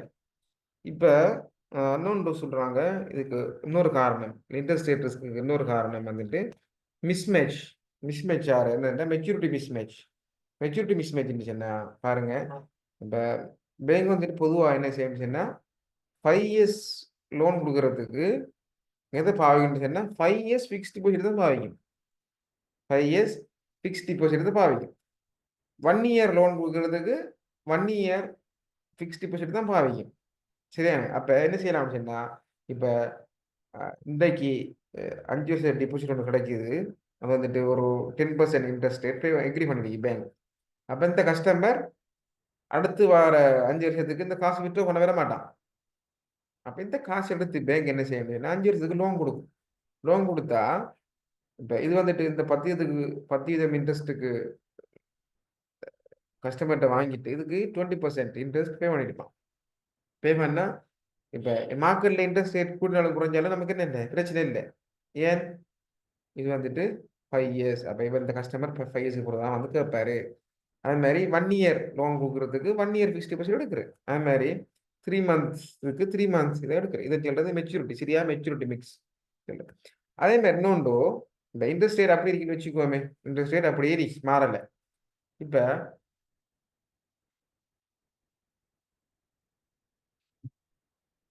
என்ன செய்யறாருன்னா 5 இயர்ஸ் லோன் கொடுக்காரு. 5 years loan கொடுக்காரு. இதுக்கு தேவைப்பட்ட காசு எங்கிருந்து வந்துச்சுன்னா 3 மந்த் ஃபிக்ஸ்ட் டிபாசிட் போட்டவன் ஒருத்தன் காசை வாங்கி 5 இயர்ஸ் லோன் கொடுக்குறாரு. லோன் கொடுத்தா இப்போ திருப்பி என்ன செய்வான், 3 மந்த் போட்டவன் 3 மந்த் வருவான் காசு தாங்கன்னு சொல்லி. காசு தாங்கன்னு வந்தா பேங்க் என்ன செய்ய மாட்டான். பேங்க் வந்துட்டு திருப்பி இருந்து எடுக்கிற கஷ்டம். அப்போ என்ன செய்யண்டா, பேங்க் வந்துட்டு திருப்பி ஒன்று வெளியிலிருந்து என்ன செய்யணும், வெளியிலிருந்து வந்த புதுசாக வர டிபாசிட்டை எடுத்து வேறு காசு கொடுக்கணும். அப்படி இல்லாட்டி வேறு பேங்க்கிட்ட இருந்து வாங்கி காசு கொடுக்கணும். இப்போ இந்த 3 மந்த் போகிறோம். இப்போ 3 மந்தில் வந்துட்டு ஃபிக்ஸ்ட் டிபாசிட்டில் 10% போட்டவன், ரைட், 10% போட்டவன் இவருக்கு 20% லோன் கொடுத்துருப்பான். இப்போ மார்க்கெட்டில் திடீர்னு இன்ட்ரெஸ்ட் கூடினா என்ன செய்கிற, இப்போ மார்க்கெட்டில் வந்துட்டு 15% ஃப்ரீ இன்ட்ரெஸ்ட் ஓ 20% ஃப்ரீ. அப்போ என்ன செய்யணும், எனக்கு காசு கொடுக்குறதுக்கு என்ன செய்யணும், இந்த பேங்க் வந்துட்டு ஒன்று கஸ்டமருக்கு புதுசாக வர டெபாசிட்டுக்கு 15% வட்டி கொடுத்து எனக்கு அந்த காசை கொடுக்கணும். அப்படி இல்லாட்டி வேற எங்கேயாச்சும் கூட வட்டிக்கு வாங்கி கொடுக்கணும். இதான் அது மிஸ் மேட்ச். இப்போ 5 இயர்ஸ் லோனுக்கும் 5 இயர்ஸ் ஃபிக்ஸ்ட் டிபாசிட்டை பாவச்சிருந்தா இஷ்யூ ஒன்றும் இல்லை. மார்க்கெட் வந்துட்டு கூடாலும் சரி குறைஞ்சாலும் சரி இஷ்யூ ஒன்று வர மாட்டான். இதுதான் காரணம். மெச்சூரிட்டி என்னது, அந்த முதிர்வு காலங்களை சரியாக பேங்க் வந்துட்டு பயன்படுத்தலை. சரி, மிஸ் மேட்ச். அதான் காரணம்.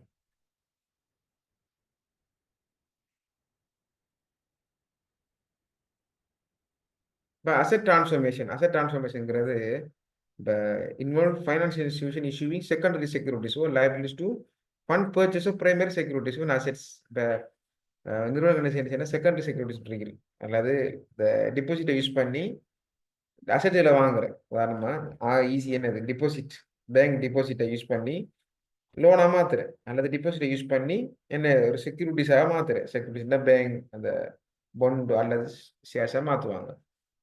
இப்போ இந்த ரீஃபைனான்சிங் ரிஸ்க், ரீஃபைனான்சிங் ரிஸ்க் இந்த என்னன்னு சொன்னா சரி இதை பார்ப்போமே. Financial institution assets are longer than its liabilities.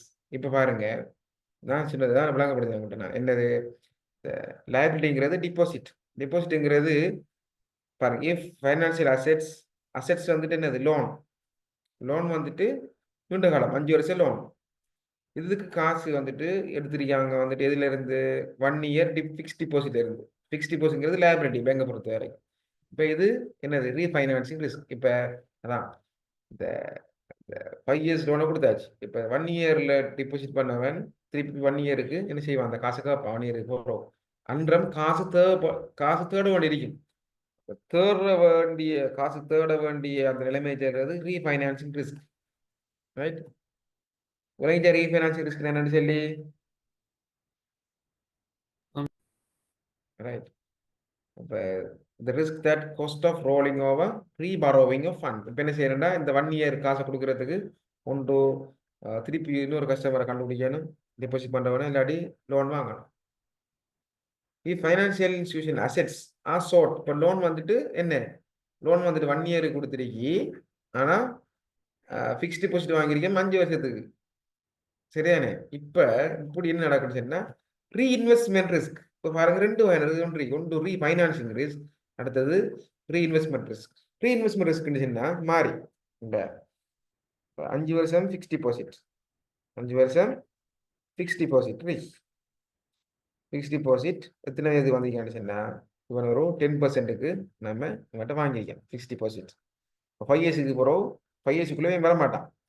இப்போ இதை யூஸ் பண்ணி 1 இயர் லோன் கொடுக்கும். 1 இயர் லோன் கொடுக்கும். எத்தனை இயரத்துக்கு? 15 இயரத்துக்கு லோன் கொடுக்கும். 15 லோன் கொடுத்தா என்ன செய்ய மாட்டான்? 1 இயருக்கு பிறகு இந்த காசு கொண்டா தருவான். சரிதானே? காசு கொண்டாந்து தருவான். தந்தா இந்த காசு 1 இயருக்கு பிறகு லாபம் முளைக்குமா? லாபம் முளைக்க மாட்டான். சரிதானே? அப்போ திருப்பி என்ன செய்யணும்? பேங்க் வந்துட்டு திருப்பி இன்னொரு கஸ்டமரை காணணும். இன்னொரு கஸ்டமர் எடுத்துக்கிட்ட லோன் கொடுக்குறதுக்கு கஸ்டமர் தேடணும். இன்னொரு 1 இயருக்கு. இப்படி 1 இயரில் 1 இயராக எத்தனை 5 தரம் கஸ்டமர் தேட வேண்டி வரும். அது சொல்றது என்னது? ரீஇன்வெஸ்ட்மெண்ட். இப்போ பேங்க் வந்துட்டு ஒரு கஸ்டமருக்கு லோன் கொடுக்குறது வந்துட்டு இன்வெஸ்ட்மெண்ட். அப்போ பேங்க் வந்துட்டு என்ன செய்யணும்? அது ரீஇன்வெஸ்ட்மெண்ட்னு ஒரு இன்வெஸ்ட்மெண்ட் ஒரு ஆளை பிடிக்கிற கஸ்டமர் பிடிக்கும். இப்போ லக்கிலி இவருக்கு என்ன 15 தான். இப்போ மார்க்கெட் ரேட் குறைஞ்சிட்டு மார்க்கெட் கவர்மெண்ட் சொல்லுது பேங்க் இன்ட்ரெஸ்ட் குறைங்க. என்ன செய்யுது? முதலாவது ஃபஸ்ட் இயருக்கு லோன் வந்துட்டு 15 கொடுத்த அடுத்த வருஷம் லோன் கொடுக்கும்போது சம்டைம் 8 விதமாக மாறலாம். ரைட்? 10 விதமாக மாறலாம். 10 விதமாக மாறினா இவனை மாற்றலாமா?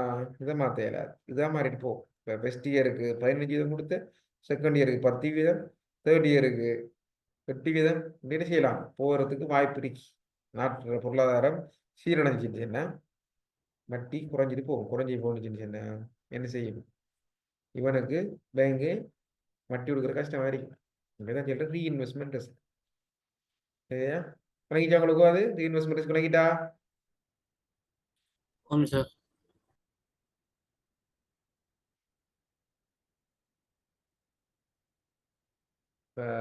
all financial institution face price risk. price risk சொன்னா அந்த மார்க்கெட் வந்துட்டு கம்பெனி வந்துட்டு பேங்க் வந்துட்டு இருக்கிற காசை கொண்டு போய் ஷேர் மார்க்கெட்டில் போடும்.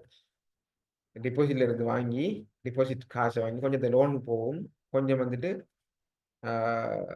ஷேர் மார்க்கெட்டு போகும், கொஞ்சம் வந்துட்டு லிக்விட் அரிக்கும், கேஷ் அரிக்கும். இப்போ இந்த ஷேர்ஸ் வந்துட்டு உதாரணமாக ஷேர்ஸ் வாங்கும்போதும் ஷேர்ஸ் வந்து 20 ரூபா போன ஷேர்ஸ், ஒரு ஷேர்ஸ் 200 ரூபா வாங்கி இப்போ நாடு போகிற போகல நினைச்சிச்சுன்னா 20 ரூபா விற்கிற ஷேர் வந்துட்டு நினைஞ்சிட்டு சராசரி இறங்கி ஒரு 150 ரூபா அல்லது 100 ரூபா அல்லது 50 ரூபா ஆகும். ஆயிரிக்கு. சரிதானே? இப்படி போகும்போது என்ன செய்யுது? இப்போ தனிப்பட்ட ஆட்கள் ஷேரை இன்றைக்கு வாங்கி நாளைக்கு விற்பாங்க, அல்லது இன்றைக்கு வாங்கி ஒரு மாதத்துக்கு ஒரு விற்பாங்க. ஆனால் பேங்க் அப்படி இல்லை. பேங்கு நிறுவனங்கள்லாம் வந்துட்டு ஷேரை வாங்கினா வருஷங்களை வச்சிருக்கும். சரியான இப்போ டெம்பரரியாக வர ஏற்றத்தாழ்வு இறக்கத்தாழ்வெல்லாம் அது கணக்கெடுக்கிறதில்ல. லாங் டேர்ம் தான் பார்க்கணும். அப்படி ஆகும்போது என்ன செய்யும்? மார்க்கெட் வேல்யூ குறைஞ்சிட்டு போகும். பாருங்க, ரிஸ்க் என்ன risk that price of security changes when interest rate changes. இப்போ மார்க்கெட்டில் வந்துட்டு திருண்டாப்பில் ஷேர் மார்க்கெட் வந்துட்டு சார் ஏறிட்டு போகும், இறங்கிட்டு போகும். இதுக்கு என்ன காரணம்? இன்னொரு காரணம் ஒன்றைக்கு மார்க்கெட்டில் வந்துட்டு இந்த பேங்க் வந்து இன்ட்ரெஸ்ட் ரேட்டை குறைச்சா பேங்க் இன்ட்ரெஸ்ட் பொதுவாக குறைஞ்சிருச்சுன்னா பேங்கில் காசு பேர் நட்டம்னு சொல்லி போட்டும் ஷேர் மார்க்கெட்டு போவாங்க. இன்ட்ரெஸ்ட் கூட்டிச்சுன்னா ஷேர் மார்க்கெட் ரிஸ்கி இறக்கி நான் பேங்கில் போட்டால் நல்ல லாபம் கிடைக்கும் போட்டு போயிடுவாங்க. அப்போ அப்படி சேஞ்ச் வந்துட்டு என்ன செய்யும்? இன்ட்ரெஸ்ட் ரேட் சேஞ்ச் ஆகும்போது ஷேர் மார்க்கெட் மூவ்மெண்ட்டும் குறையும். சரி, அது வந்துட்டு ப்ரைஸ் ரிஸ்க்னு சொல்லுவாங்க. ஃபைனான்சியல் இன்ஸ்டிடியூஷன் கேன் ஹெட்ஜிங்கிறது சமாளிப்பு ஹெட்ஜிங்கிற. இப்போ எப்படி இதெல்லாம் சமாளிக்கணும்னு சொன்னால் by matching maturity of the assets and liabilities. இதை சமாளிக்கிறதுக்கு ஒரே ஒரு வழி என்ன? 5 இயர்ஸ் லோன் கொடுக்கும்போது 5 இயர்ஸ் டிபாசிட். அதே மாதிரி 5 இயர்ஸ் டிபாசிட் வந்தால் 5 years loan. 1 year loan 1 year லோனுக்கும் 1 இயர் டிபாசிட். இப்படி மெச்சூரிட்டியை மெச் பண்ணி என்ன செய்யலாம்?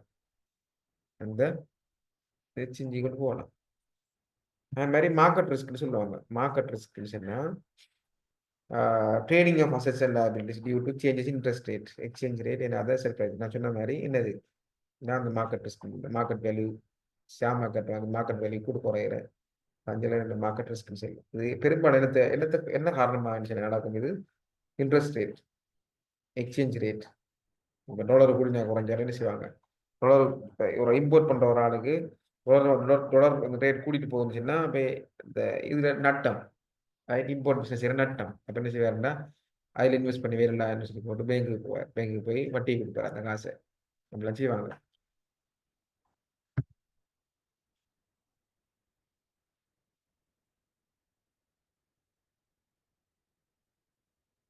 But trading activity, that's market is the incremental risk incurred by financial institution. That's interest rate in foreign exchange. Trading portfolio இப்போ என்ன செய்வாங்கன்னு சொன்னால் பேங்க் வந்துட்டு இந்த மார்க்கெட் ரிஸ்ட்டை குறைக்கிறதுக்காக வந்துட்டு போர்ட்ஃபோலியோவில் செய்வாங்க. ட்ரேடிங் போர்ட்ஃபோலியோ என்ன செய்வாங்கடா differentiated from the investment portfolio on the base of time horizon and liquidity. இப்போ ஒரு ஸ்டாக்கை வந்து வாங்கி லொஸ்ட் ஆகாமல் இப்படி நிறைய கம்பெனி ஸ்டாக்கில் ஷேர்ஸில் வாங்கி அதில் போட்டால் சில டைமில் ஒரு ஸ்டாக் கூடும், ஒரு ஸ்டாக் குறையும். ஒன்றில் வர லாபம் வந்துட்டு ஒரு நாளில் வர நட்டத்தை ஈடு செய்யக்கூடியதாக அந்த ஸ்டாக் அந்த போர்ட்ஃபோலியோக்களை செஞ்சு கொள்வாங்க ட்ரேடிங் அசெட்ஸுகளை. liquid and usually held longer period of time. Investment portfolios, அந்த இன்வெஸ்ட்மெண்ட் போர்ட்ஃபோலியோங்கிறது என்னது இப்படி அந்த அதே மாதிரி இல்லாத கொண்டு ஷேர் மார்க்கெட்டில் கொண்டு போடுறல கொஞ்சம் ஷேரை கொஞ்சம் காசை கொண்டு போய் ரியல் எஸ்டேட் இந்த காணி வாங்கி போடுவாங்க, பேங்க்கும் காணி வாங்கி போடும். அது மாதிரி ரியல் எஸ்டேட் வாங்கி போடுவாங்க. அது மாதிரி என்ன செய்வாங்கன்னு சொன்னால் எல்லாத்தையும் கொண்டு பிஸ்னஸ் லோன் கொடுக்காம சில கொஞ்சம் காசை கொண்டு போய் ஹவுசிங் லோன் கொடுப்பாங்க, சில காசை கொண்டு போய் என்னது ரியல் எஸ்டேட் அதாவது அப்பார்ட்மெண்ட் வாங்குவாங்க. அப்படி இல்லாட்டி இவங்க ஒரு பிஸ்னஸ்களுக்கு ஃபண்ட் பண்ணுவாங்க. அப்படி சில பிஸ்னஸ் அதை செஞ்சுட்டு போவாங்க. Declining traditional banking activity and income at large commercial bank have been offset by increasing trading activities. பெரும்பாலும் நீங்கள் பேங்கில் பார்த்தீங்கன்னு சொன்னால் ஆரம்ப காலத்தில் உள்ள பேங்கில் வந்துட்டு பெரும்பாலும் லோன் கொடுத்து தான் லோன் கொடுத்து அதில் வர வட்டியை கொண்டாந்து வச்சு தான் அவங்க லாபம் சம்பாதிச்சாங்க. ஆனால் இப்போ வர மாடர்ன் பேங்கில் பார்த்தீங்கன்னு சொன்னால் இப்போ வட்டி வட்டி கொடுத்து உழைக்கிறது காசை விட இப்போ இந்த ரியல் எஸ்டேட்டில் காணி வாங்கி வைக்கிறது, அப்பார்ட்மெண்ட் வாங்கி வைக்கிறது, புதிய பிஸ்னஸ் இன்வெஸ்ட் பண்ணுறது, ஸ்டாக் மார்க்கெட் இன்வெஸ்ட் பண்ணுறது, அப்படி இன்வெஸ்ட் பண்ணி கூடுதலான லாபங்களை அவங்க பெற்றுக்கொள்றதை காணக்கூடியதாக இருக்கு.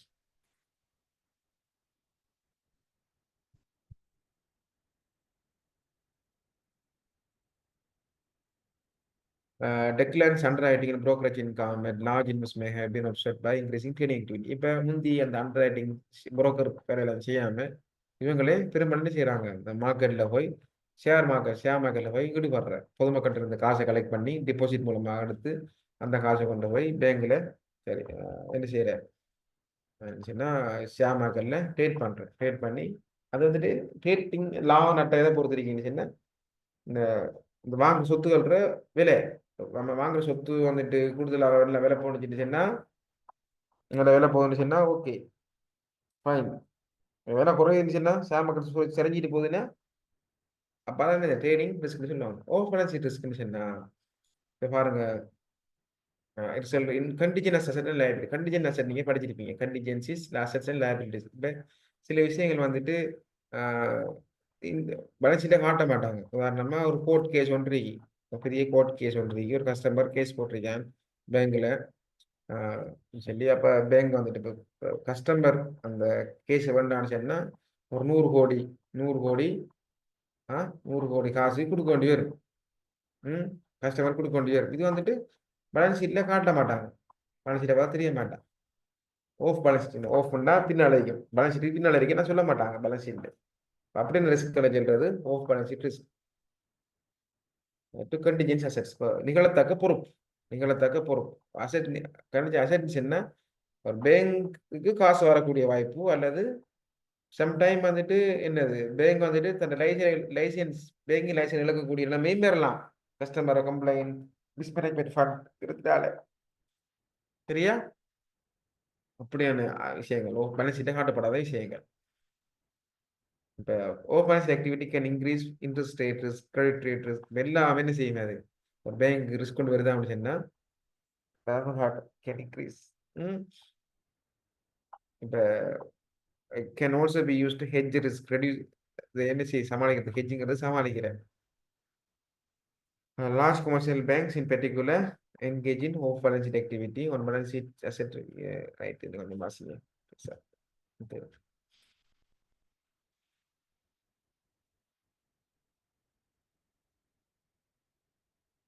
லெட்டர் ஆஃப் கிரெடிட்னா உங்களுக்கு தெரியும். லெட்டர் ஆஃப் கிரெடிட்னா எக்ஸ்போர்ட் இம்போர்ட் யூஸ் பண்ணுறதுக்காக பாய்ப்பாங்க.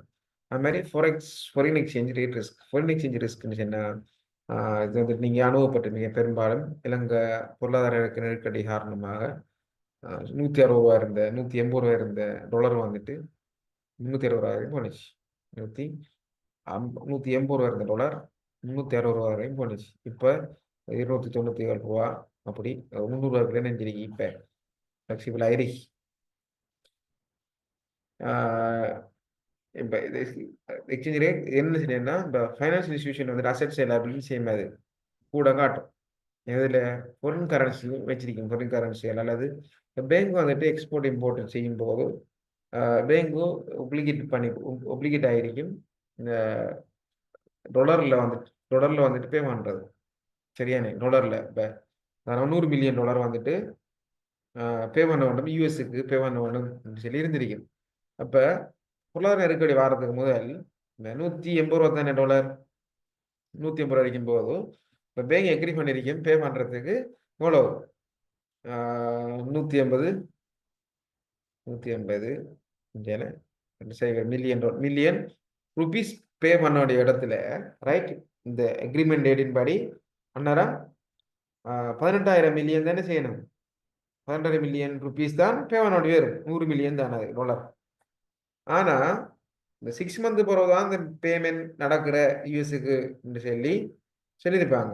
ஆனால் கஸ்டமர் நினைச்சிருப்பான்னு சொன்னால் காசை கொடுத்துருப்பான், செட்டில் பண்ணியிருப்பான். இன்னைக்கு 6 மாதத்துக்கு பிறகு நீங்கள் காசை கொடுங்கன்னு சொல்லி 180 ரூபா போட்டு தான் கொடுத்துருப்பாங்க கஸ்டமர் பேங்குக்கு. ஆனால் இந்த பேங்க் வந்துட்டு இந்த காசை வச்சு வட்டி கொடுத்து முளைச்சிட்டு இருக்கிற காலத்தில் இப்போ திடீர்னு நான் நினைஞ்சிட்டு நாட்டை பொருளாதார நெருக்கடி ஏற்பட்டு டாலர் வந்து டபுள் ஆகிட்டு. டாலர் வந்துட்டு 180 ரூபா இருந்தது 360 ரூபா ஆகிட்டு. இப்போ யூஎஸ்க்கு காசு கொடுக்கணும். எவ்வளோ கொடுக்கணும்னா 100 மில்லியன் தான் கொடுக்கணும். 100 அதே சேம் 100 மில்லியன் தான் கொடுக்கணும். கொடுக்கும்போதோ இலங்கை காசு வேலை கொடுக்கணும். அது 336,000 மில்லியன் கொடுக்கணும், ருபீஸ் கொடுக்கணும் இலங்கை காசு படி. அப்போ அவ்வளோ காசுக்கு எங்கே போகிற? இப்போ இந்த ரிஸ்க் வந்துட்டு இதெல்லாம் ஏற்பட்ட ரிஸ்க் வந்துட்டு எக்ஸ்ட்ரா தேவையில்லாத மனிதன் டபுளாக போயிருக்கு காசு பேங்க் இருந்து. இது இதெல்லாம் ஏற்பட்ட ரிஸ்க்கு, எதால் ஏற்பட்ட ரிஸ்க் இது, எதால் ஏற்பட்ட நட்டம் இது?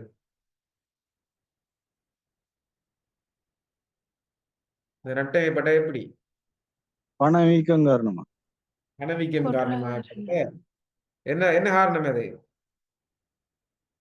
ஃபாரின் எக்ஸ்சேஞ்ச் எல்லாம் ஏற்பட்ட ரிஸ்க். ஃபாரின் எக்ஸ்சேஞ்ச் தான் காரணமா இருக்கு. அதாவது என்னது ஃபாரின் எக்ஸ்சேஞ்ச் என்ன 160 ரூபா இருந்தது 180 ரூபா இருந்தது 360 ரூபானே, அதான் ஃபாரின் எக்ஸ்சேஞ்ச்ங்கிறது. ஃபாரின் எக்ஸ்சேஞ்ச் மாறுறதால பேங்குகள் நட்டம் அடையும். அசெட்ஸ் லைபிலிட்டிகள் அது என்ன செய்யும்? மாறத்தும். Finance institution can reduce this risk through domestic foreign activity. இப்போ சில என்ன செய்யணும்னா, இப்போ இந்த பேங்குகள் வந்து என்ன செய்யணும்னா, இப்போ ஒவ்வொரு கண்ட்ரிலையும் பிரான்ச் வச்சிருக்கீங்க பேங்க். இப்போ இந்த ஆஃபீஸ் வந்துட்டு ஸ்ரீலங்காவில் இருக்குதுன்னா, இந்த ஸ்ரீலங்கா பேங்க் வந்து என்ன செய்யறேன்னா, இந்தியாவில் கொஞ்சம் அசெட், யூகேல கொஞ்சம் அசெட், அமெரிக்காவில் கொஞ்சம் அசெட், துபாயில் கொஞ்சம் அசெட்ஸ் எல்லாம் வாங்கி என்ன செஞ்சிருக்கும்? இமேஜின் ஒரு நாட்டில் வர நட்டத்தை இன்னொரு நாடு இந்த ஃபாரின் எக்ஸ்சேஞ்ச் அசெட்ஸ் அந்த வேல்யூ ஃபாரின் எக்ஸ்சேஞ்ச் மாறுறதால ஏற்படுற அந்த மூவ்மெண்ட்டுகளை இன்னொன்று என்ன செய்யும்? சப்ஸ்டியூட் பண்ணி வச்சுக்கணும். அதான் அந்த டொமஸ்டிக் ஃபாரின் இன்வெஸ்ட்மெண்ட் டைவர்சிஃபிகேஷன் சொல்லுவாங்க. எல்லாத்தையும் கொண்டு போய் ஒரு நாட்டில் இன்வெஸ்ட் பண்ணாமல் மாறி மாறி செஞ்சு கொள்வாங்க. எப்படி செய்யுதுன்னா, அதை எக்வயரிங் ஃபாரின் ஃபார்ம், இப்போ வெளிநாடு வெளிநாட்டு நிறுவனங்களை வாங்குறது அல்லது புதிய பிரான்ச்சை ஓப்பன் பண்ணுற அப்படி செஞ்சு கொள்ளுமாரு. நம்ம நாட்டில் உள்ள பேங்குகள் பெரும்பாலும் அப்படி செய்யறதில்ல. ஏன்னு சொன்னால் எல்லாரும் தீவுக்குள்ளேயே இருக்கிறேன். தீவு இருக்கிறதுனால அப்படிலாம் யோசிக்கிறீங்கள. ஆனால் நீங்கள் பெரிய பேங்குகள் எடுத்துக்கொண்ட உதாரணமாக ஸ்டாண்டர்ட் சார்ட்டர்ட் பேங்க், அது மாதிரி HSBC இவங்கெல்லாம் வந்துட்டு யோசிப்பாங்க. வெளிநாட்டு வங்கி அதெல்லாம் யோசித்தாலாம் ஸ்ரீலங்காக்கெல்லாம் அது என்ன செஞ்சேன்? அது பேங்குக்கு பிரான்ச் இலங்கைக்கெல்லாம் பிரான்ச் திறக்க வேண்டி வந்துச்சு.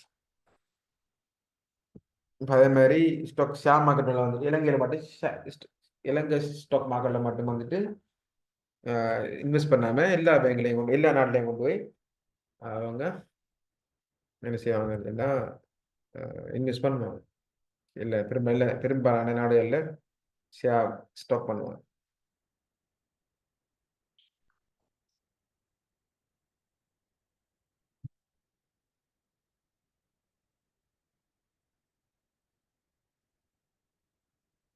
லாங் பொசிஷன் ஷார்ட் பொசிஷன் நீங்கள் ஃபைனான்ஸ் ஸ்பெஷல் செய்யலையே தேவையில்லை.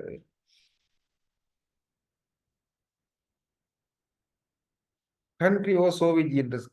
சோவிஜியன் ரிஸ்க்னு சொன்னால் பாருங்க, நான் கவர்மெண்ட் நட்டம் அடைகிறது தெரியுமா, கவர்மெண்ட் லொஸ்ட் ஆகிறேன், அது உங்களுக்கு விளங்கப்படுத்துறதுக்கான லேசி எங்கன்னு சொன்னால் உங்களுக்கு தெரியும் நம்ம நாடு என்ன செஞ்சிருக்கு, நாடு லொஸ்ட் ஆகிருக்கு, கவர்மெண்டே லொஸ்ட் ஆகிறேன்.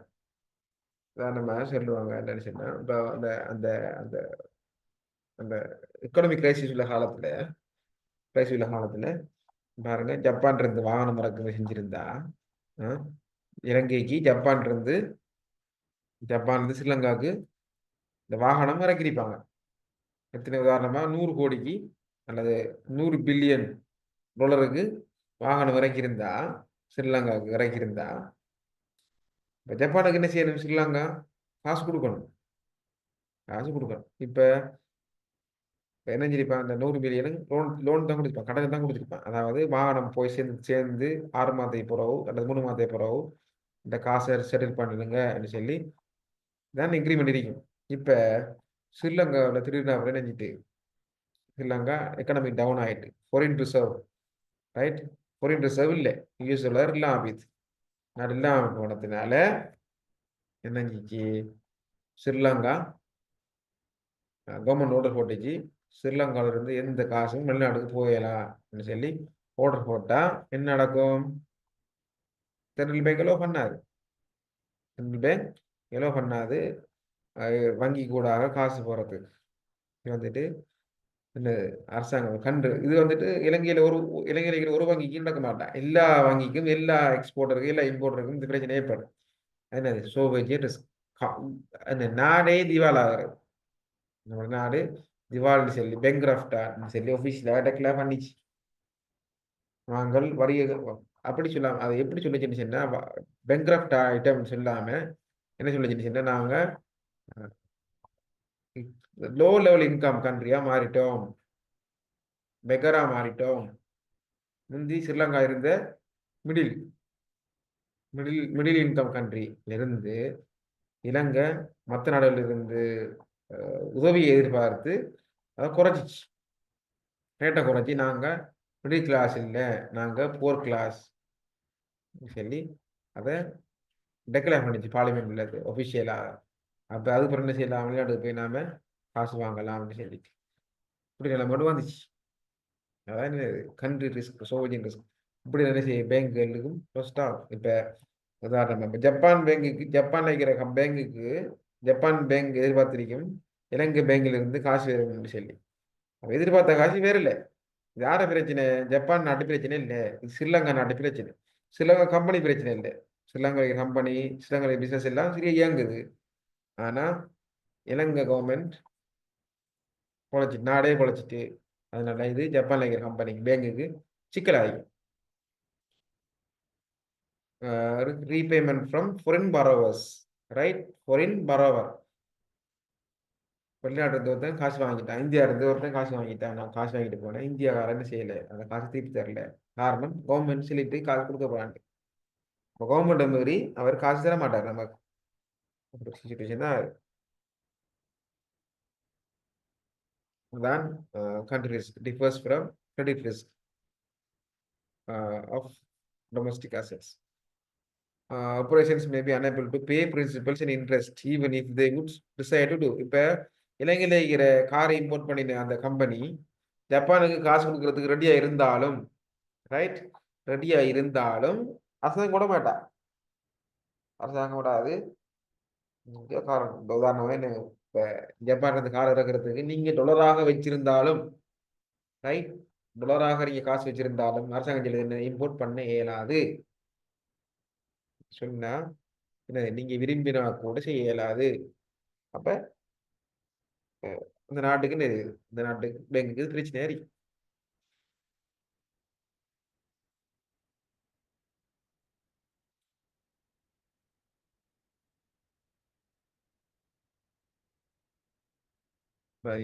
இது வந்து இலங்கை நாட்டோட ட்ரேடிங் பாலிசி, பிசிக்கல் பாலிசி, இதெல்லாம் அதுக்கு என்ன செய்யும், அதுக்கு காரணமாக இருக்கும். நீங்க பாருங்க. டெக்னாலஜி ரிஸ்க், ஆப்ரேஷன் ரிஸ்க்னு சொன்னா, இப்போ நீங்கள் சில டைமில் பேங்க்கு போய் காசு விட்ரோ பண்ண போகும்போதோ அல்லது காசு மாற்றும் போதோ அல்லது ஆன்லைன் பேங்க் எக்ஸஸ் பண்ணும்போதோ சில டைமில் என்ன செய்யும், சில டைமில் எரர் 2 பேர் இப்போ நடக்கிறது நிச்சயம் குறைய. ஆனால் இந்த டெக்னாலஜி வந்துட்டு ஆரம்ப காலங்களில் இன்ட்ரோடியூஸ் பண்ணும்போது பெரிய இஷ்யூ. எப்படி மெனுவல்ல இருந்து டிஜிட்டலுக்கு மாறும்போது, மெனுவல் வந்து டிஜிட்டல் மாறும்போது எரர்கள் ஏற்பட்டுச்சு. அப்போ ஒரு நாட்டில் ஸ்டேபிளான இன்டர்நெட் இல்லாமல் இருந்துச்சு, ஸ்டேபிள் இன்டர்நெட் இல்லை, பவர்ஃபுல்லான கம்ப்யூட்டரும் இல்லை.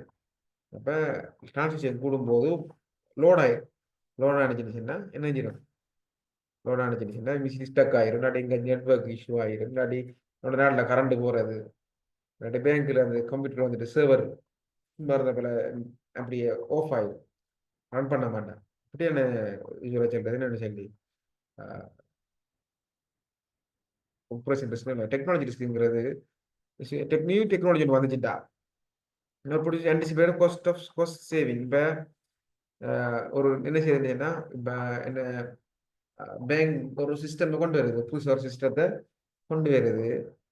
பேங்க் எதிர்பார்த்த இந்த நியூ டெக்னாலஜி ஒன்றை கொண்டு வரதுனால, உதாரணமாக கார்ட்லெஸ் கேள்விப்பட்டீங்களா? கார்ட்லெஸ் கேள்விப்பட்டீங்களா? கார்ட்லெஸ் அக்கௌண்ட் கேள்விப்பட்டீங்களா பிள்ளை?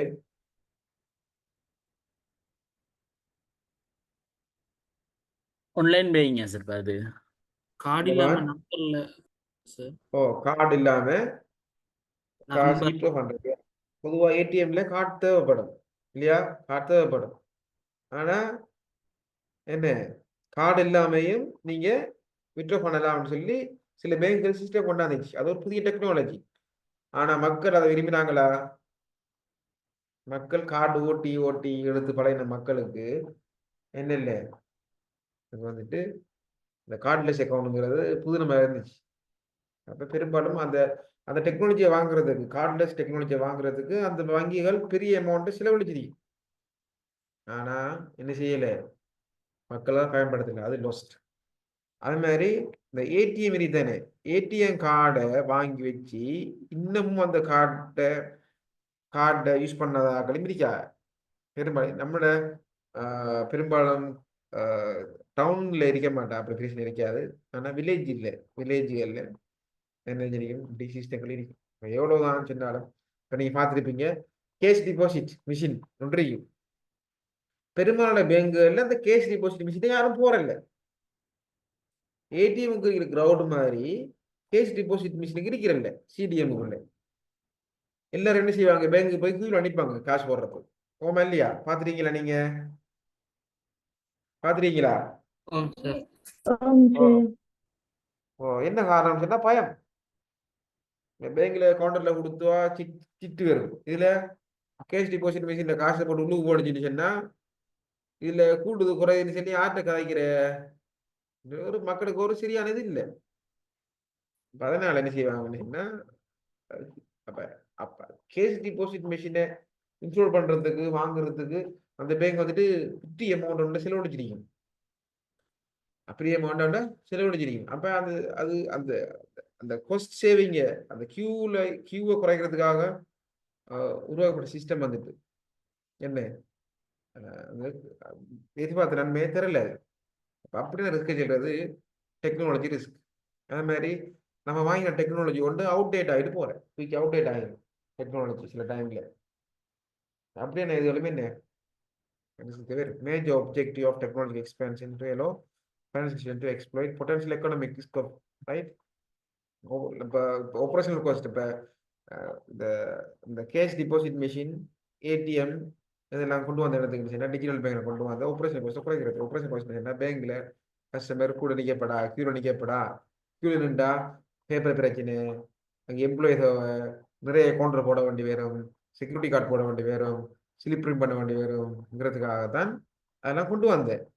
ஆனால் என்ன இது, பேங்க்ல இவ்வளோதான் டெக்னாலஜி வந்தாலும் என்ன செய்யறதில்லை, கியூ குறைஞ்ச பாடு இல்லை.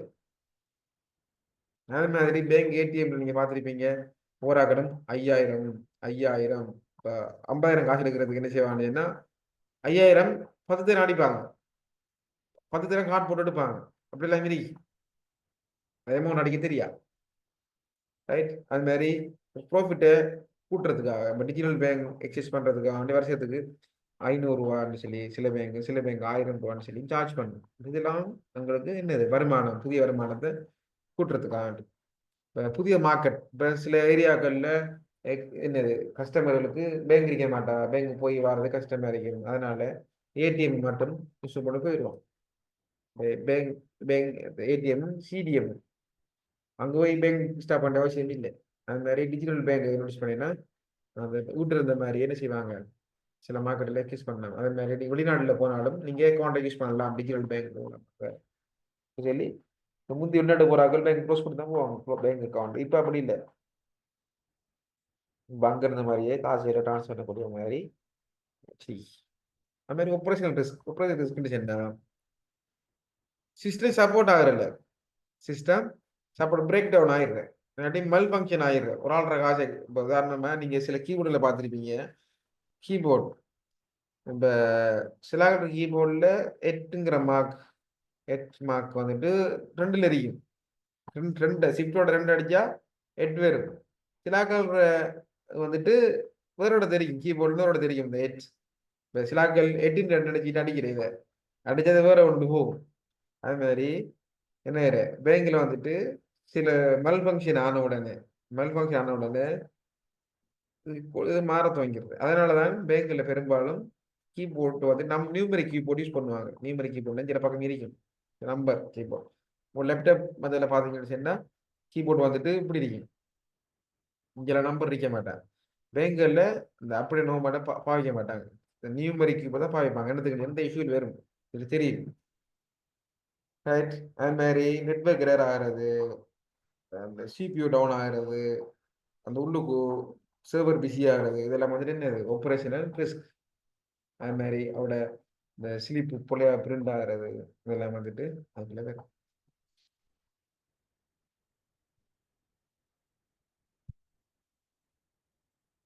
இன்சால்வன்சி ரிஸ்க் என்ன, இன்சால்வன்சி என்ன, இப்போ வங்கிக்கு என்ன செய்யலான்னு சொன்னா வங்குரோத் அடைகிற வங்கி வங்குரோத் அடைகிற, அதான் இன்சால்வென்ட் ரிஸ்க் சொல்லுவாங்க. இப்போ பாருங்க, the risk that financial institution may not have enough capital, போதிய அளவு மூலதனமில்ல போறது. Sudden decline in the value of assets related to its liabilities. இப்போ லைபிலிட்டியோட சொத்து குறைஞ்சி போற, பொறுப்போட சொத்து குறைஞ்சி போற நிலைமை. இப்படி என்ன செய்யும், அதை வந்துட்டு ஐந்து பேலன்ஸ் பண்ண போகக்குள்ள சொத்து குறைஞ்ச என்ன செய்யும், லைபிலிட்டி கூடி கூடி சொத்து குறைஞ்சான்னு இதை பேலன்ஸ் பண்றதுக்கு ஈக்விட்டி என்ன செய்யும், கேபிட்டல் தான் அட்ஜஸ்ட் பண்ண முடியாது. இப்போ பெரிய அமௌண்ட் கேபிட்டல் இருந்தால் தான் கொஞ்சம் குறையிறதாச்சும் தாக்கு பிடிக்கும். ஏற்கனவே உங்களுக்கு கேபிட்டல் போதான்னு சொன்னா என்ன செய்யும், தாக்கு பிடிக்கலாம் போகும், தாக்கு பிடிக்கலாம வங்கி வங்குரோத்து நிலைமை அடையும். இப்படி வங்குரோத்து அடையப்படாங்கிறதுக்காக தான் பேங்க், இந்த சென்ட்ரல் பேங்க் சொல்லுது, நீங்க பெரிய அமௌண்ட் ஒன்றை நீங்க சென்ட்ரல் பேங்க்ல டிபாசிட் பண்ணணும், வேற நீங்க பேங்க் நடத்துறேன்னு சொன்னா இவ்வளவு காசு நீங்க காட்டணும், கேபிட்டல் அறிக்கணும்னு சொல்லி 1008 சிக்கல் கண்டிஷன்லாம் போற காரணம் அதான். இதுதானே insolvency is a consequence of outcome of one of four more reasons. இப்போ இன்ட்ரெஸ்ட் திடீர்னு மாறுறேன், நான் சொன்ன மாதிரி 10 இயர்ஸுக்கு லோன் கொடுத்துருப்பானுங்க, 5 இயர்ஸ் சரி இந்த என்னது 15% ரேட்ல கொடுத்துக்கிறேன். இப்போ ஆனால் அதுக்கு லோன் சரியா, இது லோன் கொடுத்துருக்கீங்க 10 வருஷத்துக்கு 12 படி.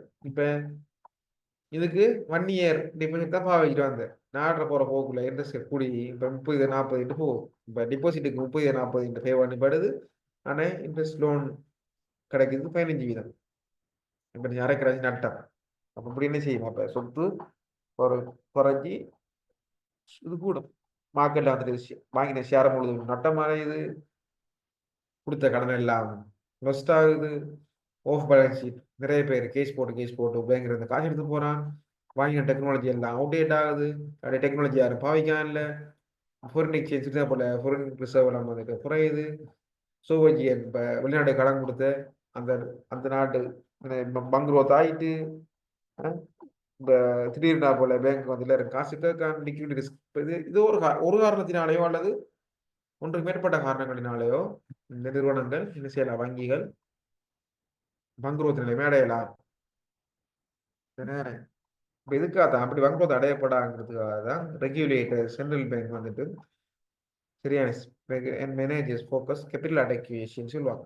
கேபிட்டல் அடக்குவேஷன்ஸ்னா இந்த வங்கியில் முடிவு தடுக்கிறதுக்காக வேண்டி பெரிய அமௌண்ட் கேபிட்டலை கட்டாயம் வச்சிருக்கணும்னு சொல்லி கட்டாயப்படுத்துற காரணமாக தான் பெரிய பெரிய முதல் வச்சுக்கிற இப்படியும் பொழைச்சிக்குவான் காசை கஸ்டமர்கிட்ட சொந்த காசை நான் கொடுத்து தப்பிக்குவோம்.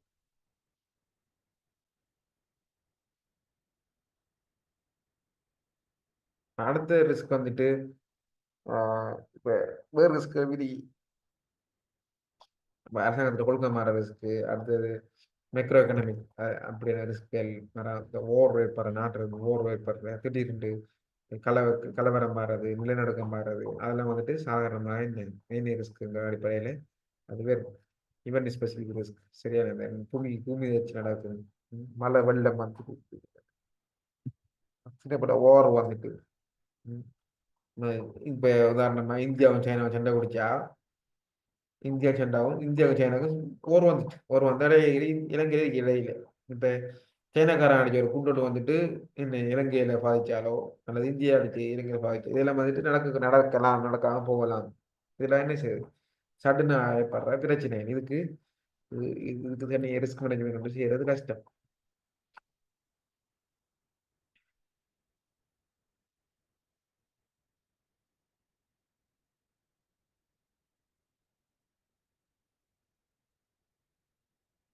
Select a finance institution Sri Lanka and briefly explain each type of risk faced by a second institution with clear example. இதை நோட் பண்ணிக்கோங்க, இதையும் நோட் பண்ணிங்க. எல்லா அசைன்மெண்ட்டையும் ஒன்றா சப்மிட் பண்ண.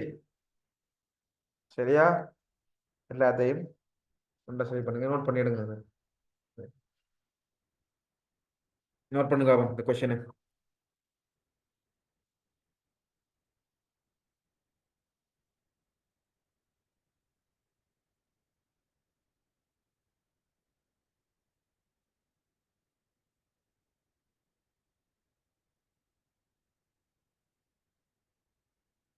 சரியா?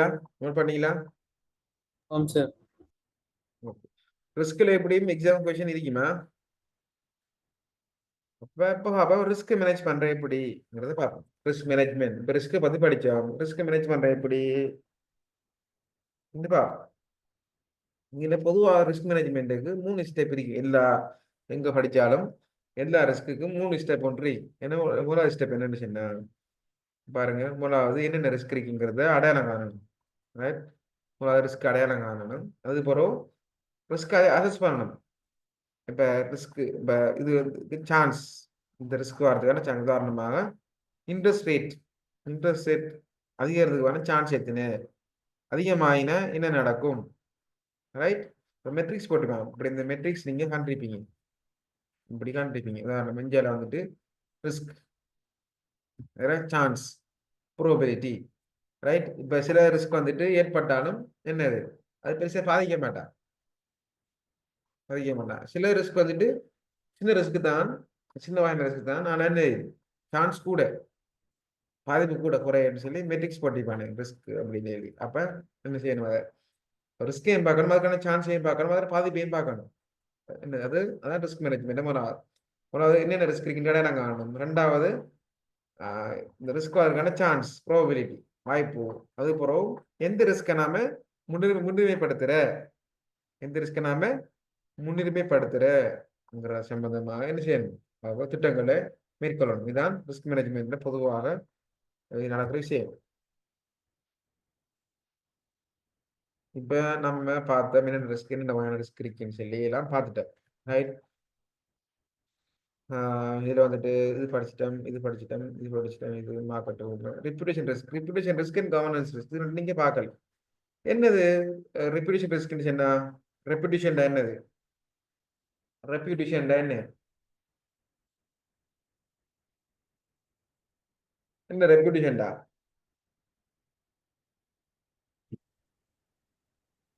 ரெப்யூட்டேஷன் நன்மதிப்பு. ஒரு நன்மதிப்பு. நன்மதிப்பு. இந்த கொமர்ஷியல் பேங்க், HNB, சம்பத் பேங்க்லாம் நல்ல நன்மதிப்பு இல்லையா? நல்ல நன்மதிப்பு.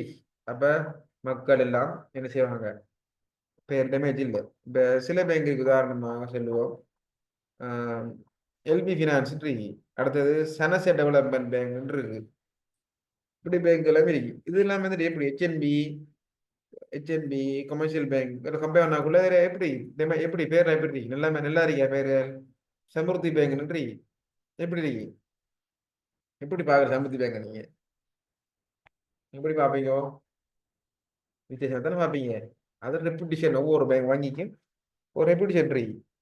அது மாதிரி ரிஸ்க் ஆஃப் கவர்னன்ஸ் என்ன, இந்த நிறுவனங்கள் தான் ஆளுமை. நம்ம உதாரணமா ஸ்ரீலங்கா அரசாங்கம் கவர்மெண்ட் ஒரு நாடை எப்படி ஆட்சி செய்யணும்னு சொல்லி ஆட்சி செய்யறங்கிறது என்னது, ஒரு பிரசிடென்ட் இருப்பாரு, அதுக்குள்ள பார்லிமெண்ட் ஒன்று இருக்கும். இதுதான் கவர்னன்ஸ் சிஸ்டம் ஸ்ரீலங்கா. அது மாதிரி ஒரு பேங்கை எப்படி ஆள்ற, நிர்வாகிக்கிற எப்படி சொல்லி ஒன்று. நம்ம பேங்குக்கு ஒரு சேர்மன் இருப்பார், பேங்க் சேர்மனுக்குள்ள யார் இருப்பாருன்னா சிஇஓ இருப்பார், சீஃப் எக்ஸிக்யூட்டிவ் ஆஃபீஸர் இருப்பார். அவருக்குள்ள போர்டு இருக்கும், போர்ட் ஆஃப் டிரெக்டர்ஸ் இருக்கும். போர்டு டிரெக்டர் நீங்க பாத்தீங்கன்னா அதுக்கு நிறைய டிவிஷன் இருக்கும், ரைட்? இதான் என்னது, அது ஒரு கவர்னன்ஸ் சிஸ்டம் சொல்ற. கவர்னன்ஸ் சிஸ்டம் இதுல வந்துட்டு இந்த கவர்னன்ஸ் சிஸ்டம் வைக்க நடந்துக்கிட்டீங்கன்னா பேங்க்ல வந்துட்டு இந்த நிர்வாகிகள் வந்து ஊழல் செய்யப்படா, அது மாதிரி களவுகள் கொள்ளைகள் நடந்துடப்படாங்கிறதுக்காக தான் இந்த கவர்னன்ஸ் சிஸ்டத்தை வச்சுக்கிறேன். இப்ப இந்த கவர்னன்ஸ் சிஸ்டத்துல உள்ள ஆக்கள் வந்துட்டு இந்த கவர்னன்ஸ் சிஸ்டம் வீக்னு சொன்னா, ரைட்? இந்த கவர்னன்ஸ் சிஸ்டம் வீக்கா இருக்குன்னு சொன்னா என்ன செய்வாங்கன்னு சொன்னா, அதில் உள்ள ஆக்கள் பேங்குகளை திங்கிறதுக்கு அல்லது வங்கிகள் அல்லது நிறுவனங்களை திங்கிட்டு சுயலாபத்துக்காக பாவச்சிட்டு போவாங்க. இப்போ அதுக்குதான் என்ன செய்யணும், நிறைய பஸ்ஸெல்னு சொல்லி பஸ்ஸெல் 1, 2, 3 அமெரிக்கா ஆரம்ப காலங்கள் அமெரிக்காவில எல்லாம் நிறுவனங்கள் பேங்குகள் நிர்வாகிகளாலேயே என்ன செய்ய கொள்ளடிக்கப்படுற, அதெல்லாம் தடுக்கிறதுக்காக தான் இந்த காலத்துக்கு காலம் அமெரிக்க கவர்மெண்ட் வந்துட்டு சில ரீஃபார்முகளை கொண்டு வரும். அதை பெரும்பாலான நாடுகள் அதை எக்ஸெப்ட் பண்ணி ஸ்ரீலங்கா அந்த நாடுகளுக்கு வேற விலங்கையில கூட பெரும்பாலான அமெரிக்க சட்டங்கள், வங்கி சம்பந்தமான சட்டங்கள் இலங்கையிலையும் அதை அமுல்படுத்தப்படுகிறது. உதாரணமா பெசல்ங்கிற ஒரு சட்டம் இருக்கு, அது வந்துட்டு சொல்லுவாங்க. நான் டீட்டெயில படிப்பிக்கலா, நீ வாசிக்கணும். கிரெடிட் ரிஸ்க், அதை எப்படி கிரெடிட் ரிஸ்க் மெஷர் பண்றது, ஒன்றோ 2 மெத்தட் இருக்கு. இந்த கிரெடிட் ரிஸ்க் படிச்சேன். கிரெடிட் ரிஸ்க்னா என்னது? கிரெடிட் ரிஸ்க்னா ஒரு ஆளுக்கு கடன் கொடுத்தா அந்த கடன் திருப்பி வருமா இல்லையாங்கிற சந்தேகம் தானே என்னது கிரெடிட் ரிஸ்க்னு சொல்லுவாங்க. அதை மெஷர் பண்றது நம்ம வேற கடன் கொடுக்கலாமா, ஏங்கிற கம்பெனி வந்துட்டு ஏங்கிற ஒரு நபர் வந்துட்டு ஒரு கம்பெனி வந்துட்டு லோன் அப்ளை பண்ணிருக்கீங்க. லோன் அப்ளை பண்ணா பேங்க் மேனேஜர் என்ன செய்யணும், அதை மெஷர் பண்ணணும், இவனுக்கு ரிஸ்க் இல்லையாண்டு. அதுக்கு 2 மெத்தட் இருக்கு. ஒன்று எக்ஸ்பெக்டட் லாஸ் மெத்தட்னு சொல்லி ஒன்று இருக்கு, ஓல்மென் ஜி ஸ்கோர்னு சொல்லி ஒரு மெத்தட் இருக்கு. உங்களுக்கு அந்த கணக்கு போகிற ஐடியா இல்லை எக்ஸாமுக்கு, அதனால நான் அந்த பெருசாக விளங்கப்படுத்தலை. ஆனால் இதெல்லாம் கணக்கு பாடங்கள் இன்டர்னல் ஸ்டூடெண்ட்ஸுக்கு நாங்கள் படிச்சு கொடுக்குற கணக்காக செய்கிறது. நம்ம திரும்ப உங்களுக்கு என்னென்னு தெரிஞ்சா போதும், கணக்கு செய்ய வேண்டிய அவசியம் இல்லை. சரியா? இது அப்படிதான் காண்ற எக்ஸ்பெக்டட் ரிஸ்க் சொல்லி மெத்தட் சொல்லி இது அந்த ஃபார்முலா. இது அந்த ஓல்ட்மேன் சி ஸ்கோர்னு சொல்லி பேங்கில் வேலை செய்கிறாங்களுக்கு கட்டாயம் தெரிஞ்சிருக்கும். இது ஓல்மேன்ங்கிறவர் ஒரு ஒரு யார் ஒரு ஒரு ஒரு ப்ரொஃபஸர். இவர் வந்துட்டு ஒரு நிறுவனம், ஒரு வங்கி பங்கோத்து அடையுமா இல்லையாங்கிறத ஒரு ஒரு கணித ரீதியாக என்ன செய்யறாரு, அறுவடை செய்யறாரு. மற்றது வந்துட்டு ப்ராபபிலிட்டி முந்தி எக்ஸ்பெக்டட் லாஸ் மெத்தட்னு சொல்லி நான் சொல்லி தந்தேன். அது வந்துட்டு அது ஒரு சப்ஜெக்டிவாக இருக்கும். ஆனால் இது அப்படி இல்லை. இது ஒரு வங்கியினுடைய ஒரு ஏங்கிற கம்பெனி வந்துட்டு லோன் அப்ளை பண்ணிச்சுன்னா அந்த அந்த அந்த கம்பெனியில எடுத்து பார்க்குறேன் ஒர்க்கிங் கேபிட்டல் எத்தனை இருக்கு, டோட்டல் அசெட் என்ன, ரிட்டைன்டு ஏர்னிங் என்ன, இபிஐடி என்ன, earning before interest and taxes, earning before interest taxes depreciation and amortization, market value of equity, net sales, இப்படிலாம் எடுத்து ரேஷியோ கால்குலேட் பண்ணி போறேன். இதெல்லாம் ரேஷியோ பின்னங்கள் கால்குலேட் பண்ணி ஒவ்வொரு ரேஷியோக்கும் உதாரணமாக X1 சொன்னா என்ன இருக்கு X1ங்கிறது என்ன இருக்கு ஒர்க்கிங் கேபிட்டல், X2 என்ன X2, X3 என்ன இருக்கு X3. அப்போ ஒரு ரேஷியோ கால்குலேட் பண்ணி போடுறேன். போட்டு நான் வெயிட் கொடுத்துருக்காரு. X1 1.2 பெருக்கிற, X2 1.4 பெருக்கிற, இப்படி போட்டு என்ன செய்யற ஒரு ஸ்கோர் ஒன்று வரும், ஒரு ஒரு வெளி ஒன்று வரும். அந்த வெளி நீங்க செட் ஸ்கோர் பார்ப்பீங்க ஏ லெவலில், அது மாதிரி ஒரு வெளி ஒன்று வரும், செட் ஸ்கோர் ஒன்று வரும். அந்த செட் ஸ்கோரை வச்சு செட் ஸ்கோர் வந்துட்டு 2 கூடினா இன்னைக்கு செட் ஸ்கோர் 2.67 கூடினா அந்த நிறுவனம் வந்துட்டு பிரச்சனை இல்லை. நிறுவனம் வந்துட்டு ஓகே கடன் கொடுக்கலாம், அப்படி இஷ்யூ இல்லை. இது வந்து கூட செட் ஸ்கோர் கூட நிறுவனம் ஸ்ட்ராங்கா இருக்கு, கடன் கொடுக்கலாம் சொல்லி அர்த்தம். இப்போ இன்னொன்று இது செட் ஸ்கோர் வந்துட்டு இது ரெண்டு கடப்பட்டுச்சுட்டா, இதுக்கு இது கடப்பட்டுச்சுட்டா அது கிரே ஏன்னா யோசிக்கணும். பேங்க் மேனேஜர் யோசிக்கணும், இது கடன் கொடுக்கறத பற்றி யோசிப்பேன். செட் ஸ்கோர் வந்துட்டு இதுக்கு 1.81 குறைய வந்துச்சுன்னா இதுக்கு யோசிக்கவே போடாது, யோசிக்கிறதுக்கு இடமே இல்லை.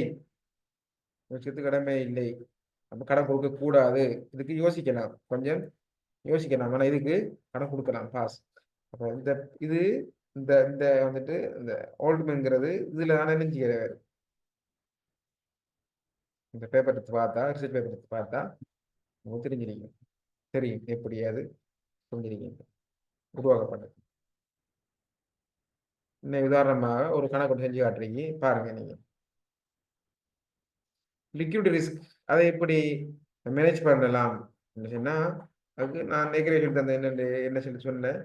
அது என்னது இந்த இது எப்படி மெஷர் பண்ணேன்னா லிக்விடிட்டி கவரேஜ் ரேஷியோ. இப்போ நீங்க இப்போ liquid risk working capital management படிச்சிருப்பீங்க. ஒர்க்கிங் கேபிட்டல் மேனேஜ்மெண்ட்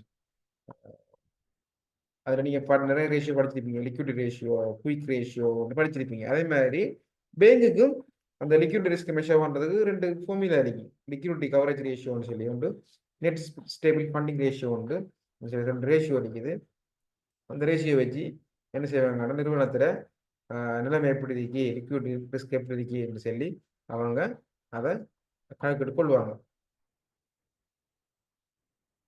சரி ஃபார்முலா பாருங்க, லிக்விட் ரிஸ்க்னு சொல்லி.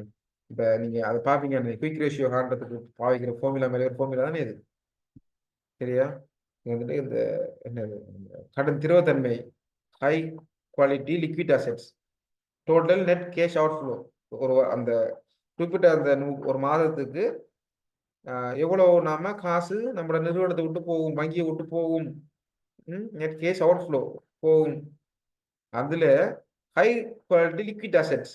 இப்போ ஹை லிக்விட் அசெட்ஸ் என்னங்கிறது கேஷ், ட்ரெஷரிஸ், அதாவது உண்டியல் சொல்றேன், ட்ரெஷரிஸ், அது மாதிரி சிஎஸ்சி செக்யூரிட்டிஸ், இதெல்லாம் வந்துட்டு என்ன செய்வாங்க, இதெல்லாம் வந்து வச்சிருப்பாங்க. இதெல்லாம் வச்சிருந்தா என்ன ஆயிடாது, இதெல்லாம் கூட தெரிஞ்சிருக்கணும். கணக்கு தான் வர மாட்டான்னு சொன்னேன் நான், ஆனா என்னன்னு தெரியணும். இது இப்படி ஒரு கேள்வி கேட்டா லிக்விடிட்டி கவரேஜ் ரேஷியோ என்னன்னு கேட்டா நீங்க என்னன்னு தெரிஞ்சிருக்கணும்.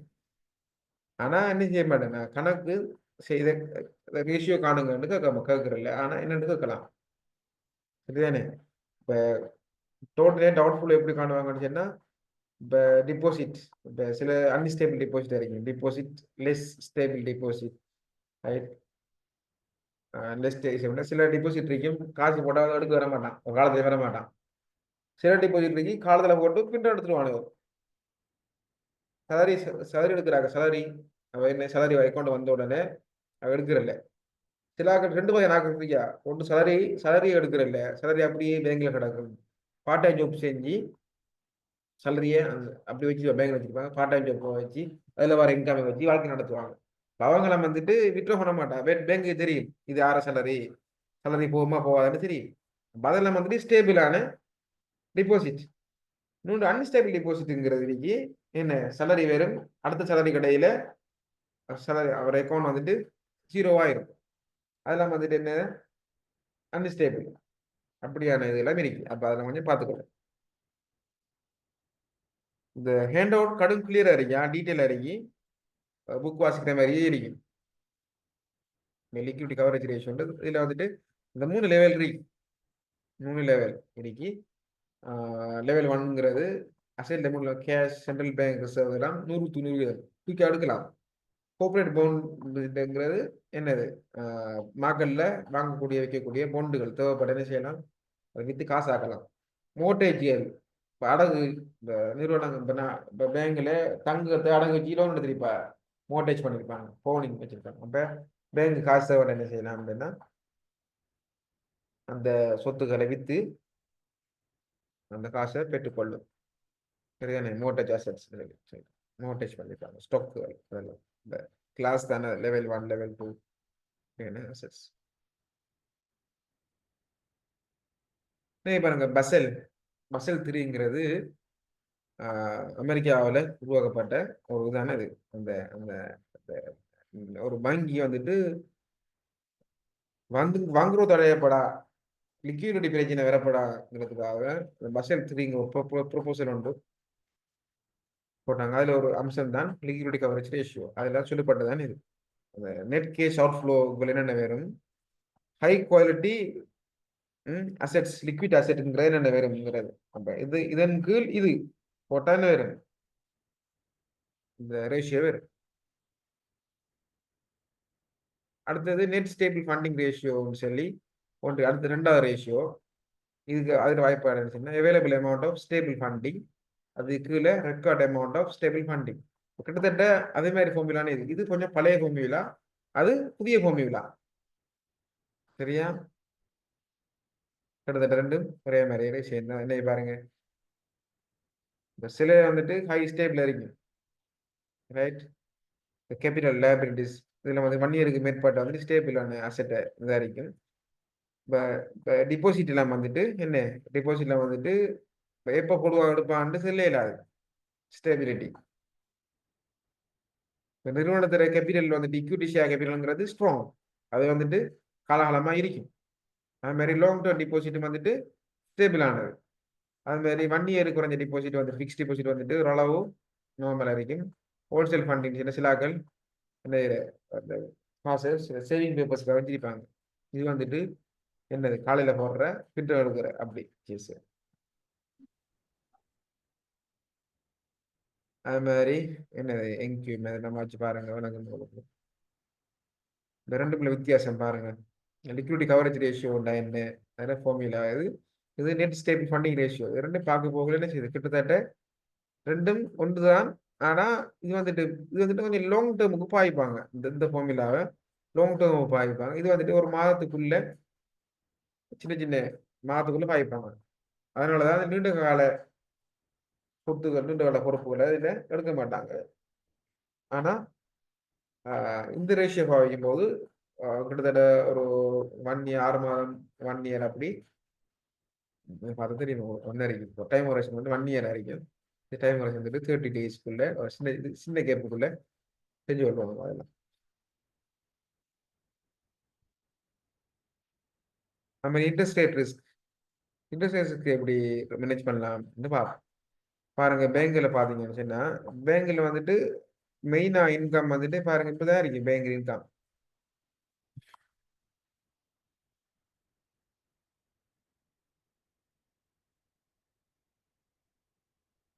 இன்கம் வந்துட்டு பாருங்க, நெட் இன்ட்ரெஸ்ட் இன்கம் வரைக்கும் இன்ட்ரெஸ்ட் இன்கம், இது இன்ட்ரெஸ்ட் எக்ஸ்பென்சஸ். சரியா? Interest expenses. இப்போ இன்ட்ரெஸ்ட் எக்ஸ்பென்சஸ் கூடும்போது என்ன செய்யும், இது வந்துட்டு குறைய ஆரம்பிக்குதுன்னா பேங்க் வந்துட்டு ஆட்டோமேட்டிக்கா லாஸ் ஆகிட்டு போயிடும். காரணம் என்ன செய்யணும், பேங்க் இன்ட்ரெஸ்ட் எக்ஸ்பென்சஸ் கூட.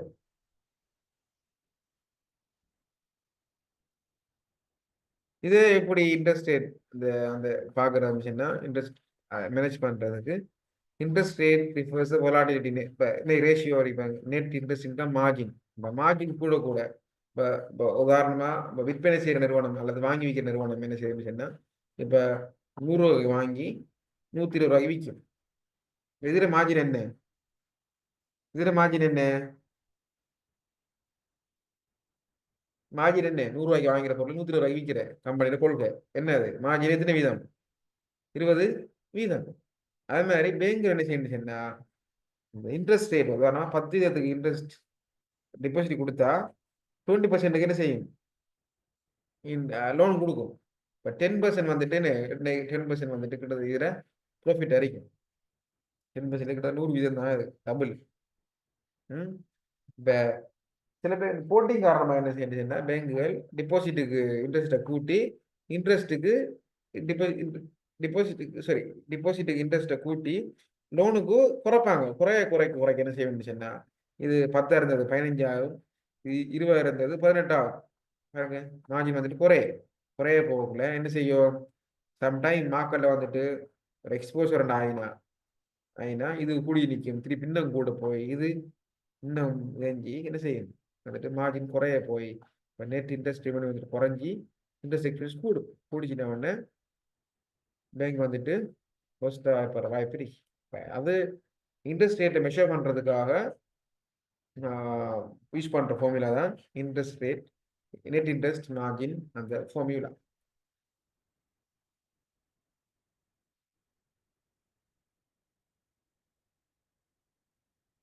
பாருங்க நிறைக்கு இந்த இங்க பாருங்க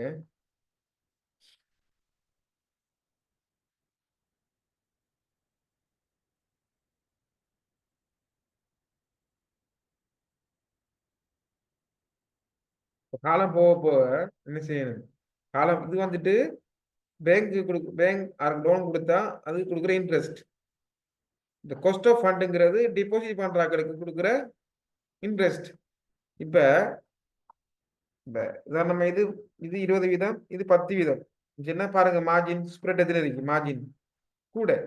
இப்ப காலப்போக்குல என்ன செய்யலாம், இப்ப இன்ட்ரெஸ்ட் ரேட் கூட்டிட்டு போகுதுன்னு சொன்னா இன்ட்ரெஸ்ட் ரேட்டு மார்க்கெட் ஒரு நாட்டில் இன்ட்ரெஸ்ட் கூட்டிட்டு போகுதுன்னு சொன்னா ஏற்கனவே இந்த லோனுகள் பெரும்பாலும் லாங் டேர்ம் தான் இருக்கும் லோனுகள். ஆனா டிபாசிட் வந்துட்டு பெரும்பாலும் ஷார்ட் டேர்ம் இருக்கிறேன். என்ன செய்வாங்க சொன்னா இப்போ நாட்டுற இன்ட்ரெஸ்ட் ரேட் கூடும்போது லோன் இன்ட்ரெஸ்ட் ரேட் மாற மாட்டான். ஆனால் டிபாசிட்டை கவர்றதுக்காக வேண்டி பேங்குகள் அதிகமான இன்ட்ரெஸ்ட் ரேட்டை கொடுத்துட்டு இருக்கும். அன்றம் சுருங்கி பேங்க் வந்துட்டு ரிஸ்கே ஏற்படுது, அதிகம் ரிஸ்கே ஏற்படுது. அது மாதிரி ஒரு நாட்டில் வந்துட்டு இன்ட்ரெஸ்ட் ரேட் வந்துட்டு குறைஞ்சிட்டு போகுதுன்னு சொன்னா ஒரு எக்கானமியில் வந்துட்டு இப்போ லோனுக்கும் ஏற்கனவே கொடுத்த இன்ட்ரெஸ்ட் வந்துட்டு என்ன மாட்டா பெரிய குறைவு ஏற்பட மாட்டான். அப்படி இருக்கும். டிபாசிட்டுக்கான இந்த கவர்ச்சி குறைஞ்சி இந்த என்ன பாருங்க கூட்டிட்டு போறதான இது வந்துட்டு சேஃப். இப்போ நாட்டில் இன்ட்ரெஸ்ட் ரேட் குறைஞ்சி போறது தான் என்ன நெல்லம் நாட்டுக்கு பொருளாதாரத்துக்கு இங்க எல்லாருக்கும்.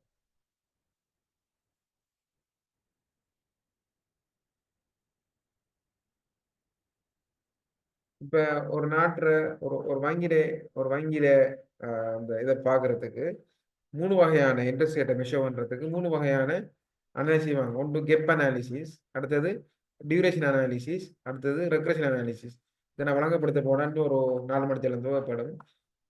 அதனால கொஞ்சம் பார்த்துக்கொள்ளுங்க, வாய்ச்சா வழங்கும். உங்களுக்கு அவ்வளோ டீப்பாக வந்து தேவையில்லை. என்ன சொன்னா நீங்கள் பேங்க் ஸ்பெஷலும் இல்லை, ஃபைனான்ஸ் ஸ்பெஷலும் இல்லை, நார்மலாக அப்படி ஒன்று இருக்கின்னு தெரிஞ்சா உங்களுக்கு போதுங்க. அது இப்போ நீங்கள் கொஞ்சம் ஸ்லைடில் டீட்டெயில் இறக்கி நீங்கள் பார்க்கலாம், கணக்கோட அழகாக தெளிவாக சொல்லிப்பட்டிருக்கீங்க. சரி கெப்புண்டா என்ன, கெப் 2 வகையான கெப் இருக்கு, பாசிட்டிவ் கெப். இதை கொஞ்சம் லைட்டை கொஞ்சம் பார்த்துக்குவோம். லைட்டாக கொஞ்சம் பார்ப்போம்னா கொஸ்டின் வரதுக்கு வாய்ப்பு இருக்கு. அதனால கடும் சின்ன பிள்ளை வரை பேப்பர் எடுக்க இயலாது. பாருங்க கெப் அனாலிசிஸ்னா பாருங்க, கெப்புங்கிறது rate sensitive assets, rate sensitive liability. Rate சென்சிட்டிவ்னா இப்போ ஒரு வங்கியில் இருக்கிற எல்லா சொத்துக்கும் இன்ட்ரெஸ்ட் எடுக்க மாட்டேன். இன்ட்ரெஸ்ட் எடுக்கும் உதாரணமாக லோன் தான் எடுக்கும் இன்ட்ரெஸ்ட். லோன் ஒரு பேங்க் வந்துட்டு லோன் கொடுத்தா அதுக்கு இன்ட்ரெஸ்ட் எடுக்கும். அப்போ அது இன்ட்ரெஸ்ட் சென்சிட்டிவான ஒரு அசெட். இப்போ பேங்குக்கு இன்னொரு அசெட் இருக்கு, பில்டிங் ஒரு அசெட்.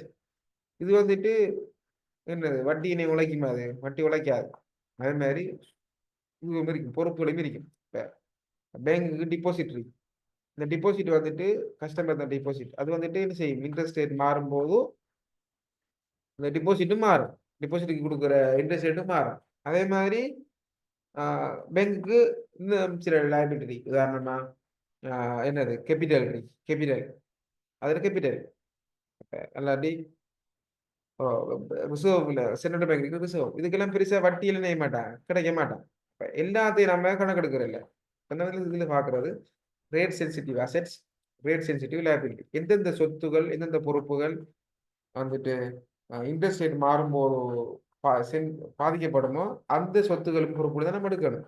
இப்ப ரேட் சென்சிட்டிவான அசெட், ரேட் சென்சிட்டிவ் அசெட் கூட அசெட்ஸ் லைபிலிட்டி குறையன்னு சொன்னா நான் என்னன்னு சொல்றேன், இந்த கெப்புன்னு சொல்ல கெப்புண்டா 2 கடையில வித்தியாசத்தை கெப்பும் பின்னமா போட்டோம்னு சொன்னா அதை ரேஷியோன்னு சொல்லுவோம். சரியா? இந்த கணக்குல லைட்டா பார்த்துக்கொள்ளுங்க. இது என்னது மிச்சம் பேசிக்கான ஒரு எக்ஸாம்பிள். இதை வழங்கப்படுத்தான உங்களுக்கு வழங்குற அவசியம் இல்லை. பாருங்க, கொஞ்சம் பார்த்துட்டு வாங்க.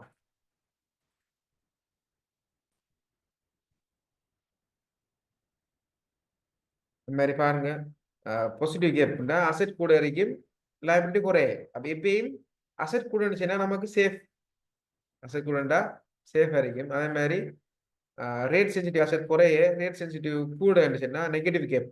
இது எப்பயும் ரிஸ்க் அறிக்கும். நெகட்டிவ் கேப்பாக இருந்த நிறுவனத்துக்கு அது பேங்குக்கு ஒரு கஷ்டமான நிலைமையை ஏற்படுத்தும் அது மிக விரைவில். அதே மாதிரி ரெண்டுக்கு இடையில பெரிய வித்தியாசம் மட்டும் இல்லைன்னு ஜீரோ கேப்னு சொல்லுவாங்க. சொல்றது மெச்சூரிட்டி கேப் மெத்தட் சொல்றோம். Maturity interest rate risk.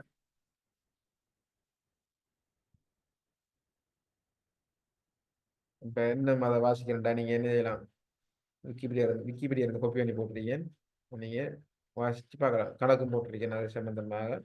இதை நீங்க தேவையில்ல வாசிச்சு பார்க்கலாம். பேங்கிங் கோர்ஸ் படிக்கிறாங்களுக்கு அது ஹெல்ப் ஆகி. இப்போ ஒரு இந்த அந்த கெப் அனாலிசிஸ் எப்படி யூஸ் பண்றேன்னு சொன்னா, இப்போ நெகட்டிவா இருந்தா கெப் அனாலிசிஸ் கெப் வந்துட்டு நெகட்டிவ்ல இருக்குன்னு, அதான் நெகட்டிவ்ல என்ன, லோன் கூட இருக்கு, சாரி அந்த லைபிலிட்டி கூட இருக்கிற அசெட் குறைய இருக்கிற. அப்படி ஆகும்போது அப்போ மார்க்கெட்ல இன்ட்ரெஸ்ட் ரேட் கூடி என்ன செய்யும், அதை குறைக்கிறதுக்கு என்ன செய்யணும், பேங்க் ஹெட்ஜ் பண்ணணும். ஹெட்ஜ் பண்ண சமாளிக்கிறதுக்கு அதாவது ஒன்று செய்யணும். அதே மாதிரி மார்க்கெட்ல வந்துட்டு இன்ட்ரெஸ்ட் குறையுதுன்னா பெருசாக கணக்கு எடுக்க தேவையில்லை, ஒன்றும் செய்யாமல் விடலாம். அது மாதிரி மாறி பாசிட்டிவாக இருந்தால் என்ன செய்யறேன்னு சொல்லி வாட்ச் பாருங்க, வழங்குங்க உங்களுக்கு. இதெல்லாம் வெரி பேசிக்கானது, யூஸ்ஃபுல்லாக இருக்கணும் உங்களுக்கு. அடுத்தது டியூரேஷன் இருந்துச்சுன்னா நான் சொன்ன அந்த மெச்சூரிட்டி அதோட சேர்த்து மாதிரி வர்றது டியூரேஷன். நீங்கள் ஃபைனான்ஸ்லையும் படிச்சிருப்பீங்க நினைக்க. டியூரேஷன் அனாலிசிஸ்ங்கிறது வந்துட்டு இதுவும் டியூரேஷன் கேப் அனாலிசிஸ் ஒன்று, அதுவும் அதே மாதிரி தான். அது ரெக்ரெஷன், அது நீங்கள் பிஸ்னஸ் ஸ்டாட்டிஸ்டிக்லையும் படிச்சிருப்பீங்க. ரெக்ரெஷன் அனாலிசிஸ் யூஸ் பண்ணி எப்படி ரிஸ்க் மேனேஜ் பண்ணுறன்னு சொல்லலாம் அதில் இருக்கு. இதெல்லாம் வந்து டீட்டெயிலாக படிப்பிக்கிற, இதெல்லாம் இன்டர்னலில் படிப்பிப்போம். நான் படிப்பிக்கிற எப்படி ப்ராக்டிக்கலாகவே இதை வழங்கப்படுத்துறதுக்கு என்ன செய்யலாங்க, டைம் எடுக்கும் உங்களுக்கு. அப்படி எடுக்கிறதுக்கு டைம் இல்லையே. அது foreign exchange risk. Foreign exchange risk நான் சொன்ன மாதிரி என்னது, நிறுவனம் வந்துட்டு வெளிநாட்டு கொடுக்கல் வாங்கல ஈடுபடும் போது அந்த ஃபாரின் டாலர் அந்த கரன்சியில் இருக்கிற மாற்றம் காரணமாக ஏற்படுற ரிஸ்க் தானே அது. அதை எப்படி மெஷர் பண்ணலாம், ஏன்னா 3 வகையான ரிஸ்க் இருக்கு. இதை கொஞ்சம் காணாம பார்த்துக்கொள்ளுங்க. ஒன்று டிரான்சாக்ஷன் ரிஸ்க்னு ஒன்று இருக்கு, டிரான்ஸ்லேஷன் ரிஸ்க்னு ஒன்று இருக்கு, எக்கனாமிக் ரிஸ்க்னு ஒன்று இருக்கு. இது கட்டாயமா இப்போ டிரான்சாக்ஷன் ரிஸ்க்னு சொன்னா பாருங்க, டிரான்சாக்ஷன் ரிஸ்க்னு சொன்னா வெரி சிம்பிள். இப்போ நீங்க யூஎஸ்க்கு காசு அனுப்பணும், ஸ்ரீலங்கா இருந்து. இப்போ நயக்கனை விளங்கப்படுத்தின மாதிரி அப்போ டாலர் 180 ரூபா, இப்போ 360 ரூபா. அப்போ என்ன நடக்கும், டிரான்சாக்ஷன் செய்யும் போது இப்போ கடன் வாங்கினேன் 1 மில்லியன் கடன் வாங்கினேன்,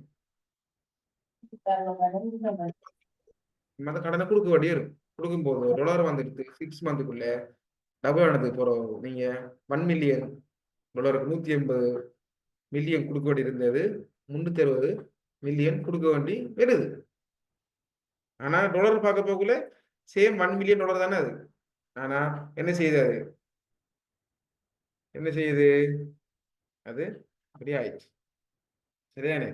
இது வந்துட்டு டிரான்சாக்ஷன். அப்ப டிரான்சாக்ஷன்ங்கிறது என்னது, கொடுக்கல் வாங்கல். இந்த ஃபாரின் கரன்சி யூஸ் பண்ணி கொடுக்கல் வாங்கல் ஏற்படும் போது ஏற்படுற ரிஸ்க் தான் இந்த என்னது இந்த டிரான்சாக்ஷன் ரிஸ்க். டிரான்ஸ்லேஷன் ரிஸ்க்குங்கிறது டிரான்ஸ்லேஷன் என்ன பொதுவா தமிழ்ல இருந்து இங்கிலீஷ்க்கு மாற்றுவோம், இங்கிலீஷ்ல இருந்து சிங்களத்துக்கு மாற்றுவோம். அப்படி இல்லாட்டி ஒரு மொழியிலிருந்து ஒரு மொழிக்கு மாத்திருந்தானே, அது மாதிரி கரன்சியை நாம மாற்றுவோம். கரன்சியை டாலரை யூஎஸ் டாலர்ல இருக்கிறத ஸ்ரீலங்கன் ருபீஸுக்காகவோ என்ன காசு டிரான்சாக்ஷன் இல்லை, இது டிரான்சாக்ஷன் இல்லை, நல்லா வழங்கிக்கொள்ளணும், டிரான்சாக்ஷன் இல்லை இது. இப்போ டிரான்ஸ்லேஷன் என்னன்னு சொன்னா ஒரு நிறுவனம் வந்துட்டு ஒரு நிறுவனம் இருக்கு, அதில் பிரான்ச் வந்துட்டு யூஎஸ்ல இருக்கு, இந்தியாவில் இருக்கு, லண்டன்ல இருக்கு. சரியானே, லண்டன்ல இருக்கு. நான் கொஞ்சம் கிளியரா சொல்றேன் பாருங்க. இப்போ யூஎஸ்ல ஹெட் ஆஃபீஸ் இருக்கு, இதில் பிரான்ச் வந்துட்டு இருக்கு இந்தியாவில், ஸ்ரீலங்காவில், கொரியாவில், ஜப்பான்ல இருக்கு. ஹெட் ஆஃபீஸ் எங்க இருக்கு? யூஎஸ்ஏல. இப்போ இப்போ இந்தியாவில் இருக்கிற கம்பெனி வந்துட்டு என்ன செய்ய வேண்டியதுன்னா, இந்தியா அந்த அதில் நிதி கூட்டுகளில் எதுல செய்யுமா? அது டாலர்ல செய்யுமா, இந்தியன் ருபீஸ்ல செய்யுமா? நிதி கூட்டுகளை லாப நட்டம் எதுல பார்க்கும்? லாப நட்ட சொத்து பொறுப்புகளை எதுல செய்யும்? அது இந்தியன் ருபீஸ்ல டாலர்லையா? இந்தியன் ருபீஸ்லாம் செய்யும், லோக்கல் கரன்சிலாம் செய்யும். அது ஸ்ரீலங்கா ருபீஸ்ல செய்யும். இப்ப இது வருஷம் முடிய கிட்டவா என்ன செய்யணும்? இதுல சொத்து பொறுப்புகள் இருக்குன்னு தானே, சொத்து பொறுப்புகளை இங்கே யூஎஸ்க்கு அனுப்பும் போது யூஎஸ் டாலருக்கு மாற்ற வேண்டி வேணும், யூஎஸ் டாலருக்கு டிரான்ஸ்லேட் பண்ண வேண்டிய வேறு. காசு டிரான்ஸ்லேட் பண்றல, சொத்துல பெருமதிகளை, பொறுப்புகள பெருமதிகளை இன்னொரு கரன்சிக்கு டிரான்ஸ்லேட் பண்ண வேண்டி வேறு. அப்படி ஆகும்போதோ நமக்கு லாபம் காட்டணும். ஸ்ரீலங்காவில் ஏற்கனவே இருந்த சொத்து, உதாரணமா $1 மில்லியன் இருந்த சொத்து ஆரம்பத்தில் யூஎஸ் டாலருக்கு மாற்றும் போது என்ன தெரியும்? தேஞ்சி போயிருக்கும், அரைவாசி இல்லை. என்னது, இலங்கையில இந்த சொத்துல அரைவாசி இல்லை. இலங்கை ருபீஸ் படி அப்படிதான் இருக்கு. ஆனா அப்படி இல்லை. எக்கனாமிக் ரிஸ்க்ங்கிறது என்ன சொன்னா, இப்ப நான் சொன்ன ஜப்பான்ல இருந்து கார் இறக்குமதி செஞ்ச காரு காசு கொடுக்கணும். காசு கொடுக்கறதுக்கு ஸ்ரீலங்கா கவர்மெண்ட் விட மாட்டா. அப்ப ஒரு இன்னொரு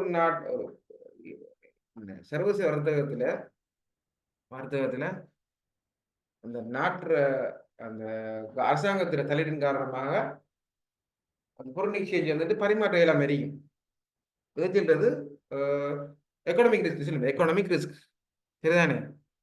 அவரும் தான் பெரும்பாலும் நம்ம பார்க்க வேண்டிய ரிஸ்க் வந்துட்டு. இதை நீங்க பார்த்தா தெரியும் உங்களுக்கு. இந்த பாருங்க, அடுத்து வர ஸ்லைட்ல எல்லாம் இது டீட்டெயில் இறக்கி பாருங்க. இது டீட்டெயில் இறக்கி பார்க்க தெரியும். சார்ஜ் இல்லை, சார்ஜ் காணாமை. நான் சுருக்கமாக போட்டிருக்கேன், அதை பார்த்து தெரியும் உங்களுக்கு. விளக்கம் வழி இருக்கு அதில். ரைட், டிரான்ஸ்லேஷன் ரிஸ்க் அது இல்லாமல் அதில் இந்த டீட்டெயிலாக போட்டிருக்கு பாருங்க. அடுத்தது வெளியூர் ரிஸ்க், இதெல்லாம் உங்களுக்கு தேவையில்லை. மார்க்கெட் ஆப்ரேட்டிங் இது இல்லாமல் அதில் நீங்கள் வாய்ச்சா வளர்ந்து. சரியான கேள்வி இருக்கா? கொஸ்டின்ஸ் என்ன இருக்கா? அதில் விளங்காத நேம் இருக்கா? விளங்காத நேம் இருக்கா மக்கள்? சார் இதுல ஸ்லேட்டை போட்டுருங்க சார். சரி சரி, நான் போட்டுருந்தேன். ஓகே, அப்போ நான் கிளாஸ் நான் இந்த வீடியோ வந்துட்டு ஒரு வீடியோ தான் போட்டீங்க சார் யூடியூப்ல. நான் அது அந்த உங்களுக்கு யூடியூப்ல போட்ட என்ன செய்யுதுன்னு இந்த இதே இது இல்லை, என்ன இந்த ஸ்டக் ஆகுது வீடியோ. எப்படி சார் எடுக்குது? என்னம்மா வீடியோ நான் ரசீன் நான் அனுப்பி எப்படி ஆச்சும். இன்னைக்கு ஒரு வாட்ஸ்அப் குரூப் ஒன்று கிரியேட் பண்ண லேசி நம்மளோட பாடத்துக்கு மட்டும்.